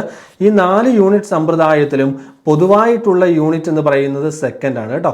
4 യൂണിറ്റ് സമ്പ്രദായത്തിലും കോമൺ ആയിട്ടുള്ള യൂണിറ്റ് എന്ന് പറയുന്നത് ആരാണ്? സെക്കൻഡ് ആണ്. അടുത്തത് വൈദ്യുത പ്രവാഹ തീവ്രതയാണ്. വൈദ്യുത പ്രവാഹ തീവ്രതയുടെ യൂണിറ്റ് എന്ന് പറയുന്നത് എന്താണ്? ആംബിയർ ആണ്. വൈദ്യുത പ്രവാഹ തീവ്രതയുടെ യൂണിറ്റ് ആംബിയർ ആണ്. അവിടുന്ന് നിങ്ങളോട് ചോദിക്കും വൈദ്യുത ചാർജിന്റെ യൂണിറ്റ് എന്തെന്ന് ചോദിക്കും. വൈദ്യുത ചാർജ് എന്നാണ് ചോദിക്കുന്നതെങ്കിൽ കൂളോമാണ് കേട്ടോ, മാറിപ്പോവില്ല. വൈദ്യുത പ്രവാഹ തീവ്രതയുടെ യൂണിറ്റ് എന്ന് പറയുന്നത് ആംബിയറും, എന്നാൽ വൈദ്യുത ചാർജിന്റെ യൂണിറ്റ് എന്ന് ചോദിച്ചു കഴിഞ്ഞാൽ എന്താണ്? കൂളോമുമാണ്. അടുത്ത താപനിലയുടെ യൂണിറ്റ് ആണ്. താപനിലയുടെ യൂണിറ്റ് എന്ന് പറയുന്നത് കെൽവിൻ ആണ് വരുന്നത്. അടുത്ത പദാർത്ഥത്തിന്റെ അളവ് രേഖപ്പെടുത്തുന്ന യൂണിറ്റ് എന്ന് പറയുന്നത് മോളാണ്. പ്രകാശ തീവ്രതയുടെ യൂണിറ്റ് എന്ന് പറയുന്നത് എന്താണ്? ക്യാൻഡലയാണ് പ്രകാശ തീവ്രതയുടെ യൂണിറ്റ്. ഇവിടെ 4 മുതൽ 7 വരെയുള്ള ഈ ഫണ്ടമെന്റൽ യൂണിറ്റ്സ് പ്രീവിയസ് ക്വസ്റ്റൻ ആയിട്ട് വന്നിട്ടുണ്ട്. സെക്കൻഡും ഒക്കെ ചോദിക്കുന്നതാണ്. ഓക്കെ, അപ്പോൾ നമുക്ക് അടുത്ത കാര്യത്തിലേക്ക് കടക്കുകയാണ്. കുറച്ച് പ്രധാനപ്പെട്ട യൂണിറ്റുകളെ കുറിച്ച് നമ്മൾ പഠിക്കാൻ പോവാണ്. ദൂരത്തിന്റെ യൂണിറ്റ് മീറ്റർ ആണെന്ന് പറഞ്ഞു. പ്രവേഗം, വേഗത എന്നിവയുടെ യൂണിറ്റ് എന്ന് പറയുന്നത് മീറ്റർ/സെക്കൻഡ് ആണ്. ത്വരണം അഥവാ ആക്സിലറേഷന്റെ യൂണിറ്റ് എന്ന് പറയുന്നത് മീറ്റർ/സെക്കൻഡ് സ്ക്വയർ. മർദ്ദം അളക്കുന്ന യൂണിറ്റ് എന്ന് പറയുന്നത് പാസ്കൽ ആണ്. ഞാനിവിടെ മാർക്ക് ചെയ്യുന്ന എല്ലാം പ്രീവിയസ് ആണ്. പ്രവൃത്തി, ഊർജം, താപം എന്നിവയുടെ യൂണിറ്റ് പ്രവൃത്തി, ഊർജം, താപം മൂന്നും പ്രീവിയസ് ആണ്. പ്രവൃത്തി, ഊർജം, താപം എന്നിവയുടെ യൂണിറ്റ് എന്ന് പറയുന്നത് ഏതാണ്? ജൂൾ ആണ്. പവറിന്റെ യൂണിറ്റ് ആണ്, ശക്തിയുടെ യൂണിറ്റ് ആണ് വാട്ട് എന്ന് പറയുന്നത്. ശക്തിയുടെ യൂണിറ്റ് എന്ന് പറയുന്നതാണ്, പവറിന്റെ യൂണിറ്റ് എന്ന് പറയുന്നത് വാട്ട് ആണ്. വൈദ്യുത ചാർജിന്റെ യൂണിറ്റ് എന്ന് പറയുന്നത് നമ്മളിപ്പോൾ പറഞ്ഞതേ ഉള്ളൂ, ഏതാണ്? കൂളോം ആണ് വൈദ്യുത ചാർജിന്റെ യൂണിറ്റ്.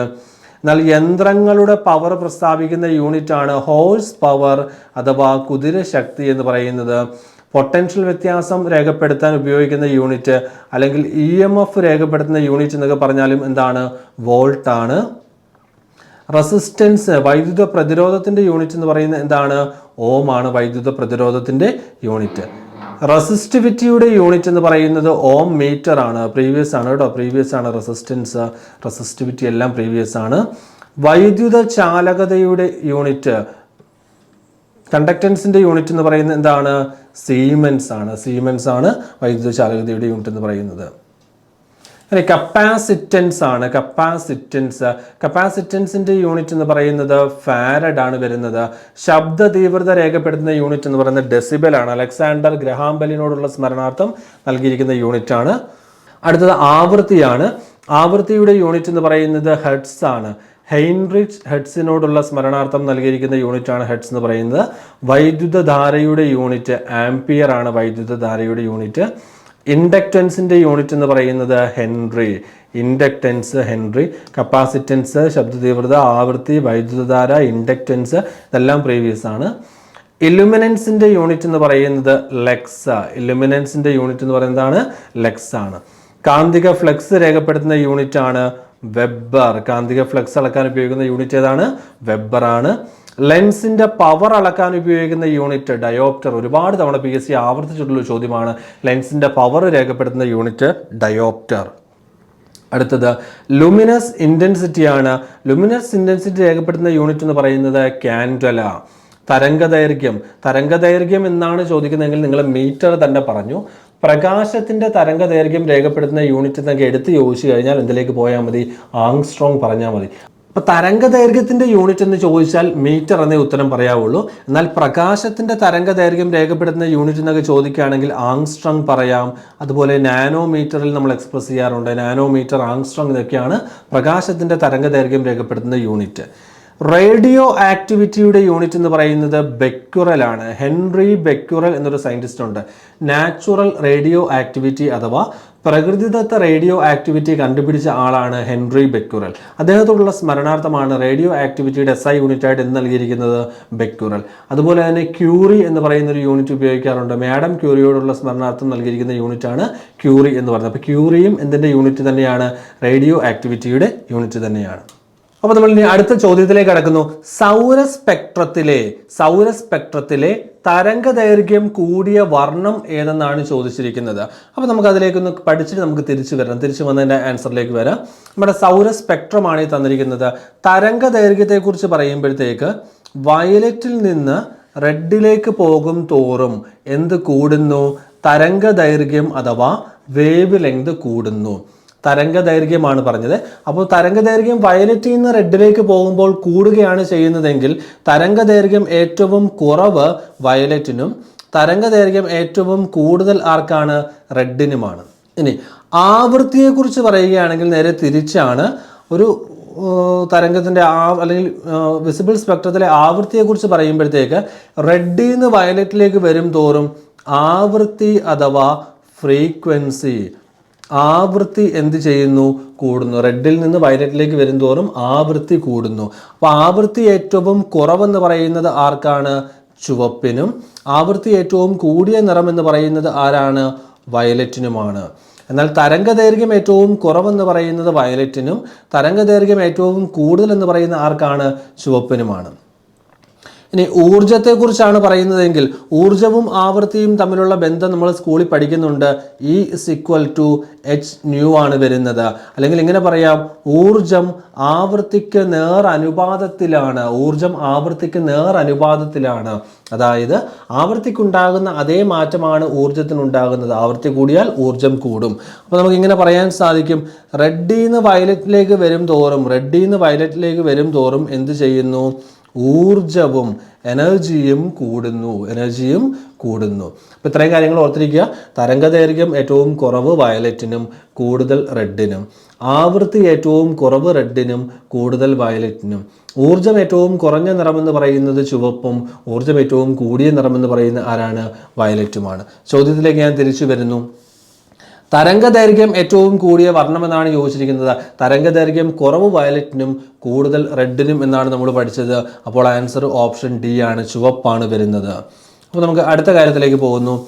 ആധുനിക ആറ്റം സിദ്ധാന്തം ആവിഷ്കരിച്ചത് ആരാണ്? J Thomson, John Dalton, Ernest Rutherford, Niels Bohr. ആരാണ് ആധുനിക ആറ്റം സിദ്ധാന്തം ആവിഷ്കരിച്ചത്?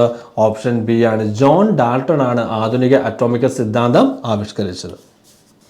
ആറ്റത്തെക്കുറിച്ച് പറയുമ്പോഴത്തേക്ക് ആറ്റം എന്ന പദം ഉത്ഭവിച്ചത് ആറ്റമോസ് എന്ന പദത്തിൽ നിന്നാണ്. ആറ്റം എന്ന പദം വന്നത് വിഭജിക്കാൻ കഴിയാത്തത് എന്ന അർത്ഥമുള്ള ആറ്റമോസ് എന്ന പദത്തിൽ നിന്നാണ് ഏത് ടേം ഉണ്ടായത്?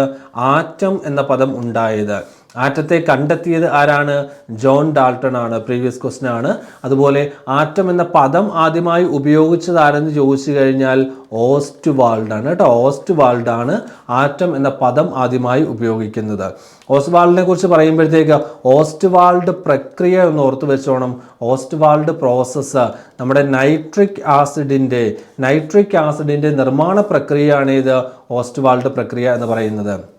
ജോൺ ഡാൾട്ടനെ കുറിച്ച് നോക്കുകയാണെങ്കിൽ ആറ്റം സിദ്ധാന്തത്തിന്റെ ഉപജ്ഞാതാവാണ് ജോൺ ഡാൾട്ടൺ. ഇദ്ദേഹത്തിന് നിറങ്ങൾ തിരിച്ചറിയാൻ കഴിയാത്ത അസുഖം ഉണ്ടായിരുന്നു. അതുകൊണ്ട് ആ അസുഖം അദ്ദേഹത്തിന്റെ പേരിലൂടെ അറിയപ്പെടുന്നു, ഡാൾട്ടണിസം. നിറങ്ങളെ തിരിച്ചറിയാൻ സാധിക്കാത്ത അവസ്ഥയ്ക്ക് പറയുന്ന പേരാണെന്ത്? ഡാൾട്ടണിസം എന്നറിയപ്പെടുന്നത്. ഓക്കെ, അപ്പോൾ നമുക്ക് അടുത്ത കാര്യത്തിലേക്ക് കടക്കുകയാണ്. കാലാവസ്ഥ ബലൂണുകളിൽ നിറയ്ക്കുന്നതിനായി ഉപയോഗിക്കുന്ന ഉത്കൃഷ്ടവാതകം ഏതാണ്? വളരെ നിസ്സാരമായിട്ടുള്ള ചോദ്യമാണ്. ഇതിൻ്റെ ആൻസർ ഞാൻ പറയുന്നില്ല. ഇതിൻ്റെ ആൻസർ നിങ്ങളൊന്ന് കമൻറ്റ് ചെയ്യുക കേട്ടോ. കമൻറ്റ് ചെയ്ത് പോരുക, ഉത്തരം കമൻറ്റ് ചെയ്യുക. കാലാവസ്ഥാ ബലൂണുകളിൽ നിറയ്ക്കുന്ന വാതകം ഏത്? ഉത്കൃഷ്ടവാതകങ്ങളിലേക്ക് വരുമ്പോഴത്തേക്ക് അല്ലെങ്കിൽ നോബൽ ഗ്യാസുകളെ കുറിച്ച് നമ്മൾ പഠിക്കുമ്പോഴത്തേക്ക് 18ാം ഗ്രൂപ്പ് മൂലകങ്ങളാണ് ഉത്കൃഷ്ടവാതകങ്ങൾ എന്ന് പറയുന്നത്. ഈ നോബൽ ഗ്യാസസ് ഉത്കൃഷ്ടവാതകങ്ങൾ കണ്ടെത്തിയത് വില്യം റാംസെ ആണ് കേട്ടോ. വില്യം റാംസെ ആണ് ഉത്കൃഷ്ടവാതകങ്ങൾ കണ്ടെത്തിയത്. പ്രീവിയസ് ക്വസ്റ്റ്യൻ ആണ്. ഉത്കൃഷ്ടവാതകങ്ങൾ കണ്ടുപിടിച്ച ആരാണ്? William Ramsey. ആരൊക്കെയാണ് ഉത്കൃഷ്ടവാതകങ്ങൾ നോക്കി? Helium, neon, argon, krypton, Zenon, റെഡോൺ എന്നിവയാണ് ഉത്കൃഷ്ടവാതകങ്ങൾ വരുന്നത്. അതിൽ തന്നെ അന്തരീക്ഷ വായുവിൽ ഏറ്റവും കൂടുതൽ അടങ്ങിയിരിക്കുന്ന ഉത്കൃഷ്ടവാതകമാണ് ആരെന്ന് പറയുന്നത്? ആർഗൺ എന്ന് പറയുന്നത്. അന്തരീക്ഷ വായുവിൽ ഏറ്റവും കൂടുതൽ അടങ്ങിയിരിക്കുന്ന ഇനർട്ട് ഗ്യാസ് ആണ് ആരെന്ന് പറയുന്നത്? ആർഗൺ എന്ന് പറയുന്നത്. റേഡിയോ ആക്റ്റീവായിട്ടുള്ള ഇനർട്ട് ഗ്യാസ് എന്ന് പറയുന്ന റേഡിയോ ആക്റ്റീവായിട്ടുള്ള വാതകമാണ് ആര്? റെഡോൺ എന്ന് പറയുന്നത്. റേഡിയോ ആക്റ്റീവായിട്ടുള്ള വാതകത്തിന് ഉദാഹരണമാണ് ആര്? റെഡോൺ. അപ്പോൾ ഈ രണ്ട് പോയിന്റ്സ് ഒക്കെ ഓർത്ത് വെക്കുക. വില്യം റാംസയുടെ കാര്യം ഓർത്തിരിക്കുക. അപ്പോൾ നമുക്ക് അടുത്തതിലേക്ക് പോവുകയാണ്. ഒരു ലെൻസിൻ്റെ ഫോക്കസ് ദൂരം എഫും പവർ പിയും, ഫോക്കസ് ദൂരവും പവറും തമ്മിലുള്ള ബന്ധമാണ് ചോദിച്ചിരിക്കുന്നത്. ഇപ്പോൾ ഒരു ലെൻസിൻ്റെ ഫോക്കസ് ദൂരം എന്ന് പറയുന്നത് മീറ്ററിലാണ് തന്നിരിക്കുന്നതെങ്കിൽ, മീറ്റർ വെച്ചാൽ നമുക്ക് മീറ്ററിലാണ് തരേണ്ടതെങ്കിലാണ് പവറിൻ്റെ എക്സ്പ്രഷനിലേക്ക് നമ്മൾ കൊണ്ടുപോകുന്നത്. പവറും ഫോക്കസ് ദൂരവും തമ്മിലുള്ള റിലേഷൻ എന്ന് പറയുന്നതേ ഉള്ളൂ. Power equal to reciprocal of focal length in metre. മീറ്ററിലുള്ള ഫോക്കൽ ദൂരത്തിൻ്റെ വ്യൂൽക്രമമായിരിക്കും, റെസിപ്രോക്കൽ ആയിരിക്കും ആ ലെൻസിൻ്റെ പവർ എന്ന് പറയുന്നത്. അപ്പോൾ നമുക്ക് പറയാം power is equal to 1/f ആണ്. ഇവിടെ തന്നിരിക്കുന്ന ഓപ്ഷൻ ഏതാണ്? ഓപ്ഷൻ എ ആണ്. P is equal to 1/f വരും. ലെൻസിൻ്റെ ഫോക്കസ് ദൂരവുമായി ബന്ധപ്പെട്ട പദമാണ് ഏത്? പവർ എന്ന് പറയുന്നത്. മീറ്ററിലുള്ള ഫോക്കസ് ദൂരത്തിൻ്റെ വ്യൂൽക്രമത്തെയാണ് ലെൻസിൻ്റെ പവർ എന്ന് പറയുന്നത്. അപ്പോൾ power is equal to 1/f. പിന്നെ അതുപോലെ തന്നെ അവിടുന്ന് ചോദിക്കുന്ന ആവർത്തിച്ചിട്ടുള്ളൊരു ചോദ്യമുണ്ടെന്ന് ഞാൻ പറഞ്ഞു. ലെൻസിൻ്റെ പവർ അളക്കുന്ന യൂണിറ്റ് ഡയോപ്റ്റർ ആണ് ലെൻസിൻ്റെ പവർ അളക്കുന്ന യൂണിറ്റ്. അതിനെ രേഖപ്പെടുത്തുന്ന സിമ്പലാണ് ക്യാപിറ്റൽ D എന്ന് പറയുന്നത്. ലെൻസിൻ്റെ പവർ അളക്കുന്ന യൂണിറ്റ് എന്ന് പറയുന്നത് ഡയോപ്റ്റർ. അപ്പോൾ കാര്യം ക്ലിയർ ആണല്ലോ. ഇത് ആവർത്തിക്കുന്ന ചോദ്യമാണ് കേട്ടോ. ഡയോപ്റ്റർ ഒരുപാട് തവണ ചോദിച്ചിട്ടുണ്ട്. പവറിൻ്റെ ഇക്വേഷനോടുള്ള റിലേഷൻ ചോദിച്ചിട്ടുണ്ട്. അത് പഠിച്ചു വെക്കുക. അപ്പോൾ ഞാൻ അടുത്തതിലേക്ക് പോവുകയാണ്. ഒരു ടെസ്റ്റ് ട്യൂബിൽ നിന്നും പുറത്തു വരുന്ന വാതകത്തിന് നേരെ എരിയുന്ന തീക്കൊള്ളി കാണിച്ചപ്പോൾ തീക്കൊള്ളി അണയുകയും വാതകം ശബ്ദത്തോടെ കത്തുകയും ചെയ്തു. ഇത് ഏതു വാതകമാണ്? അപ്പോൾ ഒരു ടെസ്റ്റ് ട്യൂബിൽ നിന്ന് പുറത്തേക്ക് വരുന്ന വാതകത്തിന് നേരെ തീക്കൊള്ളി കാണിച്ചു. അപ്പോൾ തീക്കൊള്ളി പെട്ടെന്ന് അണയുകയും വാതകം ടപ്പെന്ന ശബ്ദത്തോടെ കത്തുകയും ചെയ്തു. ഏതാണ്? ഹൈഡ്രജൻ ആണ് കേട്ടോ, ഹൈഡ്രജൻ ആണ്. ഹൈഡ്രജൻ കണ്ടുപിടിച്ച ആരാണ്? ഹെൻറി കാവൻഡിഷ് ആണ്. അദ്ദേഹം ഹൈഡ്രജനെ വിശേഷിപ്പിച്ചത് തന്നെ കത്തുന്ന വാതകം എന്നാണ്. കത്തുന്ന വാതകം എന്നറിയപ്പെടുന്ന ഏതാണ്?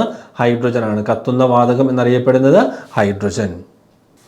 നേർപ്പിച്ച ഹൈഡ്രോക്ലോറിക് ആസിഡ് സിങ്ക് എന്ന മൂലകവുമായി പ്രവർത്തിച്ചാൽ ഉണ്ടാകുന്ന വാതകം. ആസിഡും ലോഹങ്ങളും തമ്മിൽ പ്രവർത്തിച്ചാൽ ഉണ്ടാകുന്ന വാതകം എന്ന് പറയുന്നത് ഹൈഡ്രജൻ ആണ്. ആസിഡും ലോഹങ്ങളും തമ്മിൽ പ്രവർത്തിക്കുമ്പോൾ ഉണ്ടാകുന്ന വാതകം എന്ന് പറയുന്ന ഏതാണ്? ഹൈഡ്രജൻ ആണ്. ഇവിടെ സിങ്ക് എന്ന് എടുത്ത് പറഞ്ഞിരിക്കുന്നുള്ളൂ. അപ്പോൾ നേർപ്പിച്ച ഹൈഡ്രോക്ലോറിക് ആസിഡ് സിങ്ക് എന്ന മൂലകവുമായി പ്രവർത്തിച്ചാൽ ഉണ്ടാകുന്ന വാതകം ഏതാണ്? ഓപ്ഷൻ ഡി ആണ്, ഹൈഡ്രജൻ ആണ് ഉത്തരം. നേർപ്പിച്ച ഹൈഡ്രോക്ലോറിക് ആസിഡ് സിങ്കുമായി പ്രവർത്തിക്കുമ്പോൾ ഉണ്ടാകുന്ന വാതകം ഹൈഡ്രജൻ ആണ്. SCERT-യിൽ കൊടുത്തിരിക്കുന്നതാണ്. ഇതുപോലെ ബോക്സിനകത്ത് SCERT കൊടുത്തിട്ടുണ്ട്. അതാണ് ചോദ്യമായിട്ട് വന്നത്. ഹൈഡ്രജൻ കത്തുന്ന വാതകമാണ്. ഞാൻ പറഞ്ഞില്ലേ, കത്തുന്ന വാതകം എന്ന് ഹൈഡ്രജനെ വിശേഷിപ്പിച്ചാരാണ്? ഹെൻറി കാവൻഡിഷ് ആണ്. താഴെ പറയുന്നവയിൽ ഏത് ലോഹത്തിന്റെ അയിരാണ് കലാമിൻ? അപ്പം അയിരുകളൊക്കെ ഒന്ന് പഠിച്ചു വെക്കണം. അതിന് ചോദിക്കുന്നതാണ്. കലാമിൻ എന്ന് പറയുന്നത് സിങ്കിൻ്റെ അയിരാണ് കേട്ടോ. സിങ്കിൻ്റെ അയിരാണ് കലാമിൻ എന്ന് പറയുന്നത്. അലൂമിനിയത്തിൻ്റെ വ്യാവസായിക ഉൽപ്പാദനത്തിന് ഉപയോഗിക്കുന്ന അയിരെന്ന് പറയുന്നത് ഏതാണ്? ബോക്സൈറ്റ് ആണ് കേട്ടോ. ബോക്സൈറ്റ് എന്ന് പറയുന്നത് ഏതാണ്? അലൂമിനിയത്തിൻ്റെ അയിരാണ് ബോക്സൈറ്റ് എന്ന് പറയുന്നത്. അടുത്ത ക്വസ്റ്റ്യൻ. ചില ആസിഡുകളുടെ ഉപയോഗങ്ങൾ താഴെ തന്നിരിക്കുന്നു. ഇവയിൽ തെറ്റായി ജോഡി ചേർത്തിരിക്കുന്നത്. ഇപ്പോൾ നോക്കിയേ, തെറ്റായി ജോഡി ചേർത്തിരിക്കുന്നതാണ് വേണ്ടത്. അപ്പോൾ ഏതാണ് നമുക്ക് നോക്കാം. സൾഫ്യൂരിക് ആസിഡ് സ്റ്റോറേജ് ബാറ്ററിയിൽ ഉപയോഗിക്കുന്നു, ശരിയാണ്. ടാനിക് ആസിഡ് മഷി, തുകൽ ഇവയുടെ നിർമ്മാണത്തിന് ഉപയോഗിക്കുന്നു, ശരിയാണ്. അസറ്റിക് ആസിഡ് രാസവളങ്ങളുടെ നിർമ്മാണത്തിന് ഉപയോഗിക്കുന്നു. സിട്രിക് ആസിഡ് ഭക്ഷ്യവസ്തുക്കൾ കേടുകൂടാതെ സൂക്ഷിക്കുവാൻ ഉപയോഗിക്കുന്നു. ഏതാണ്? ഓപ്ഷൻ സി ആണ് തെറ്റായിട്ടുള്ളത്. ആൻസർ എന്ന് പറയുന്നത് ഓപ്ഷൻ സി ആണ് വരുന്നത്. ബാക്കിയൊക്കെ ശരിയാണ്. സിട്രിക് ആസിഡൊക്കെ പ്രിസർവേറ്റീവ് ആയിട്ട് യൂസ് ചെയ്യുന്നതാണ്. അടുത്തതിലേക്ക് പോകും. സോണാർ എന്ന ഉപകരണത്തിൽ ഉപയോഗിക്കുന്ന ശബ്ദ തരംഗങ്ങൾ. അപ്പം അൾട്രാസോണിക് ശബ്ദത്തിൻ്റെ പ്രതിപതനം എന്ന സവിശേഷത ഉപയോഗിച്ചുകൊണ്ട് ആഴമളക്കുവാൻ ഉപയോഗിക്കുന്ന, അല്ലെങ്കിൽ സമുദ്രത്തിൻ്റെ ആഴമളക്കുവാനൊക്കെ ഉപയോഗിക്കുന്ന ഉപകരണമാണ് സോണാർ എന്ന് പറയുന്നത്. സോണാറിൻ്റെ പൂർണ്ണ രൂപം എന്ന് പറയുന്നത് സൗണ്ട് നാവിഗേഷൻ ആൻഡ് റേഞ്ചിങ് ആണ് സോണാറിൻ്റെ പൂർണ്ണ രൂപം. അപ്പോൾ സോണാറിൽ ഉപയോഗപ്പെടുത്തിയിരിക്കുന്നത് അൾട്രാസോണിക് ശബ്ദ തരംഗങ്ങളാണ് സോണാറിൽ ഉപയോഗപ്പെടുത്തിയിരിക്കുന്നത്. അപ്പോൾ ഉയർന്ന ആവൃത്തിയിലുള്ള ഹൈ ഫ്രീക്വൻസി സൗണ്ടിന് പറയുന്ന പേര് നമുക്കറിയാം. മനുഷ്യൻ്റെ ശ്രവണ പരിധി എന്ന് പറയുന്ന എത്ര പിള്ളേരെ? 20 ഹെർട്സ് മുതൽ, പ്രീവിയസ് ആണ് കേട്ടോ, 20 ഹെർട്സ് മുതൽ 20,000 ഹെർട്സ് വരെ, അല്ലെങ്കിൽ 20 കിലോ ഹെർട്സ് വരെയാണ് മനുഷ്യൻ്റെ ശ്രവണ പരിധി.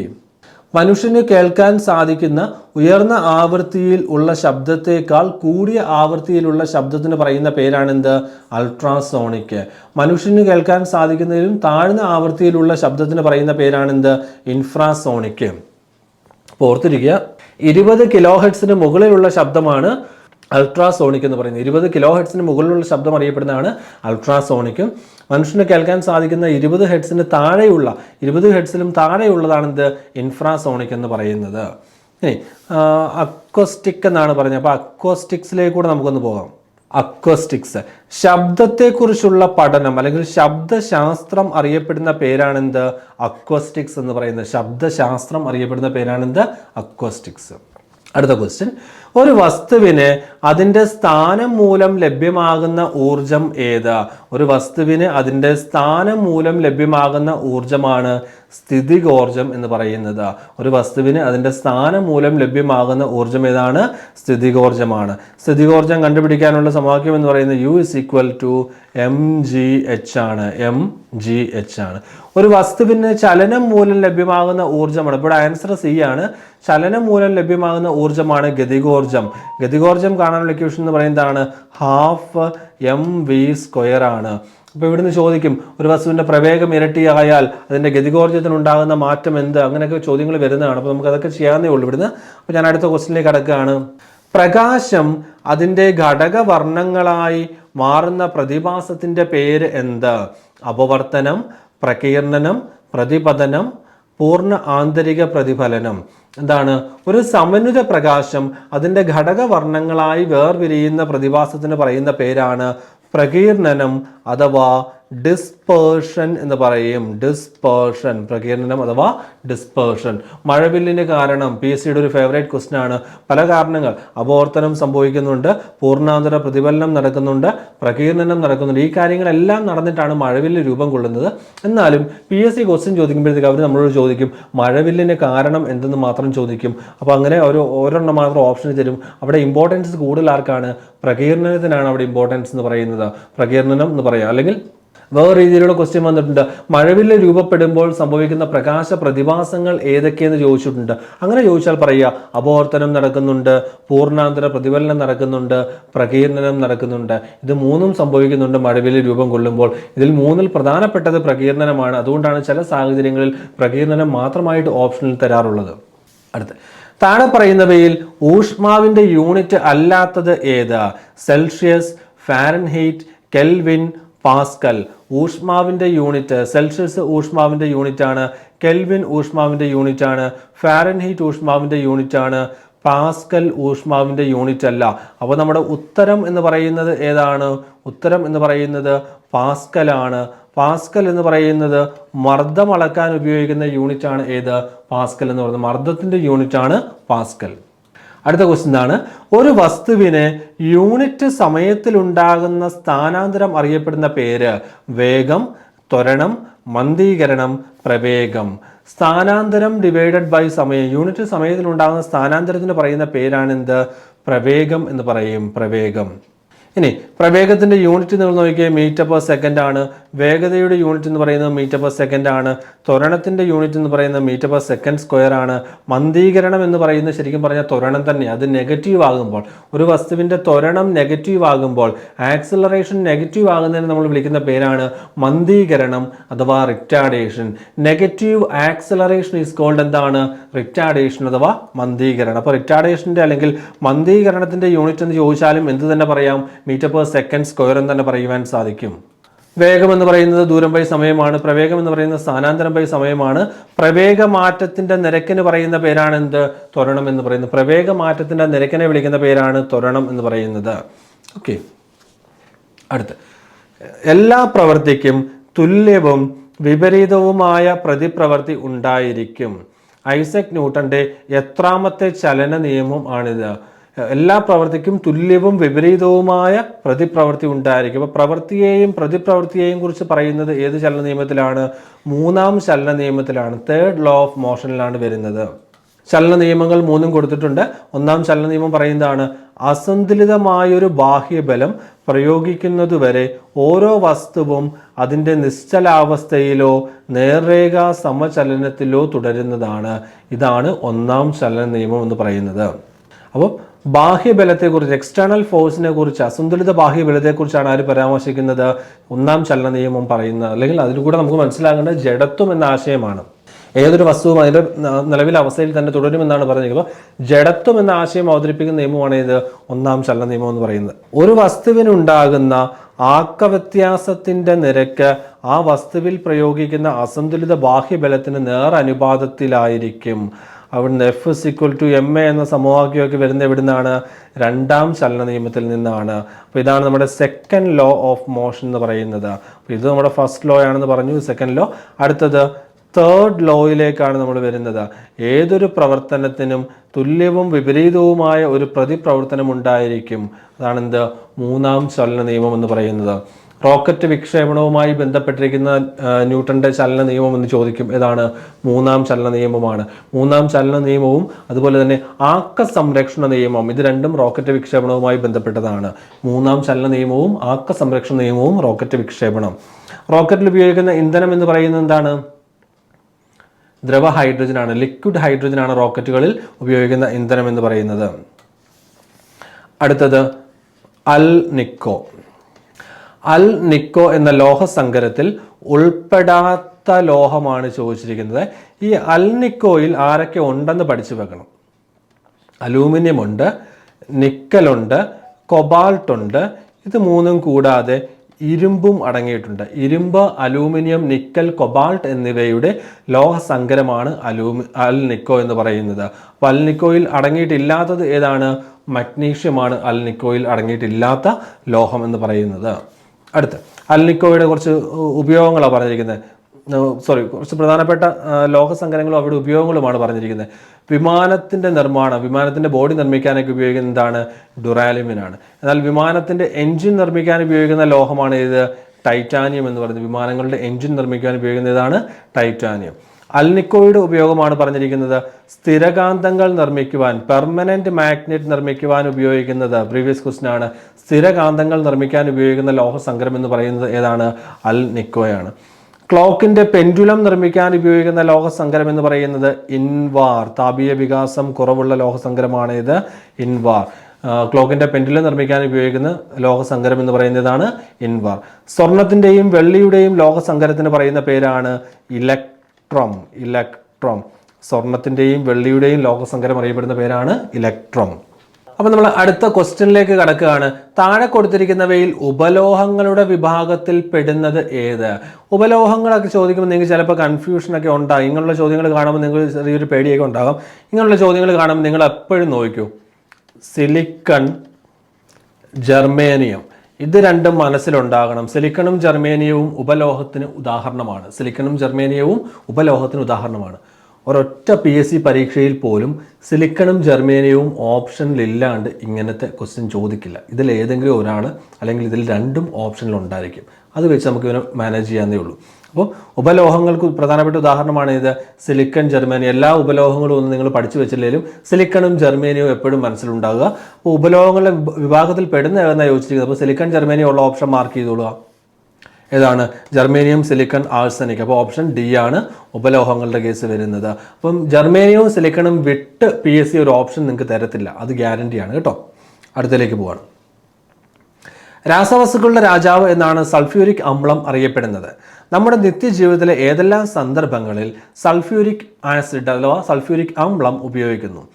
കുറച്ച് സിറ്റുവേഷൻസ് തന്നിരിക്കുന്നത്. രാസവസ്തുക്കളുടെ നിർമ്മാണത്തിന് ഉപയോഗിക്കുന്നുണ്ട്, ശരിയാണ്. മഷിയുടെ നിർമ്മാണം, തെറ്റാണ്. പാഴ്ജല ശുദ്ധീകരണം, ശരിയാണ്. ഭക്ഷണത്തിന്റെ ദഹനം, തെറ്റാണ്. ആഹാര പദാർത്ഥങ്ങൾ ദഹിപ്പിക്കുവാൻ സഹായിക്കുന്നത് ഹൈഡ്രോക്ലോറിക് ആസിഡ് ആണ്. അല്ലെങ്കിൽ നമ്മുടെ ദഹന രസത്തിൽ അടങ്ങിയിരിക്കുന്ന അല്ലെങ്കിൽ നമ്മുടെ ആമാശയ രസത്തിൽ അടങ്ങിയിരിക്കുന്ന ആസിഡ് ഏതാണ്? ഹൈഡ്രോക്ലോറിക് ആണ്. ഇപ്പോൾ ഇവിടെ ആൻസർ എന്ന് പറയുന്ന 1 ശരിയാണ്, 3 ശരിയാണ്. അപ്പോൾ 1, 3 ഓപ്ഷൻ ബി ആണ് ശരി ഉത്തരം എന്ന് പറയുന്നത്. അപ്പോൾ സൾഫ്യൂരിക് ആസിഡിനെ കുറിച്ച് നമ്മൾ പറഞ്ഞു. ആസിഡുകളുടെ രാജാവ് എന്നറിയപ്പെടുന്നതാണ് സൾഫ്യൂരിക് ആസിഡ് എന്ന് പറയുന്നത്. ആസിഡുകളുടെ രാജാവ് സൾഫ്യൂരിക് ആസിഡ്. രാസവസ്തുക്കളുടെ രാജാവ് എന്നറിയപ്പെടുന്നതും ആര് തന്നെയാണ്? സൾഫ്യൂരിക് ആസിഡ് ആണ്. നിർമ്മാണ പ്രക്രിയ പ്രീവിയസ് ആണ്, ഇതെല്ലാം പ്രീവിയസ് ആണ് കേട്ടോ. സൾഫ്യൂരിക് ആസിഡിന്റെ നിർമ്മാണ പ്രക്രിയ അറിയപ്പെടുന്ന പേരാണ് സമ്പർക്ക പ്രക്രിയ അഥവാ കോണ്ടാക്ട് പ്രോസസ്. സമ്പർക്ക പ്രക്രിയ അഥവാ കോണ്ടാക്ട് പ്രോസസ്സാണ് സൾഫ്യൂരിക് ആസിഡിന്റെ നിർമ്മാണ പ്രക്രിയ എന്ന് പറയുന്നത്.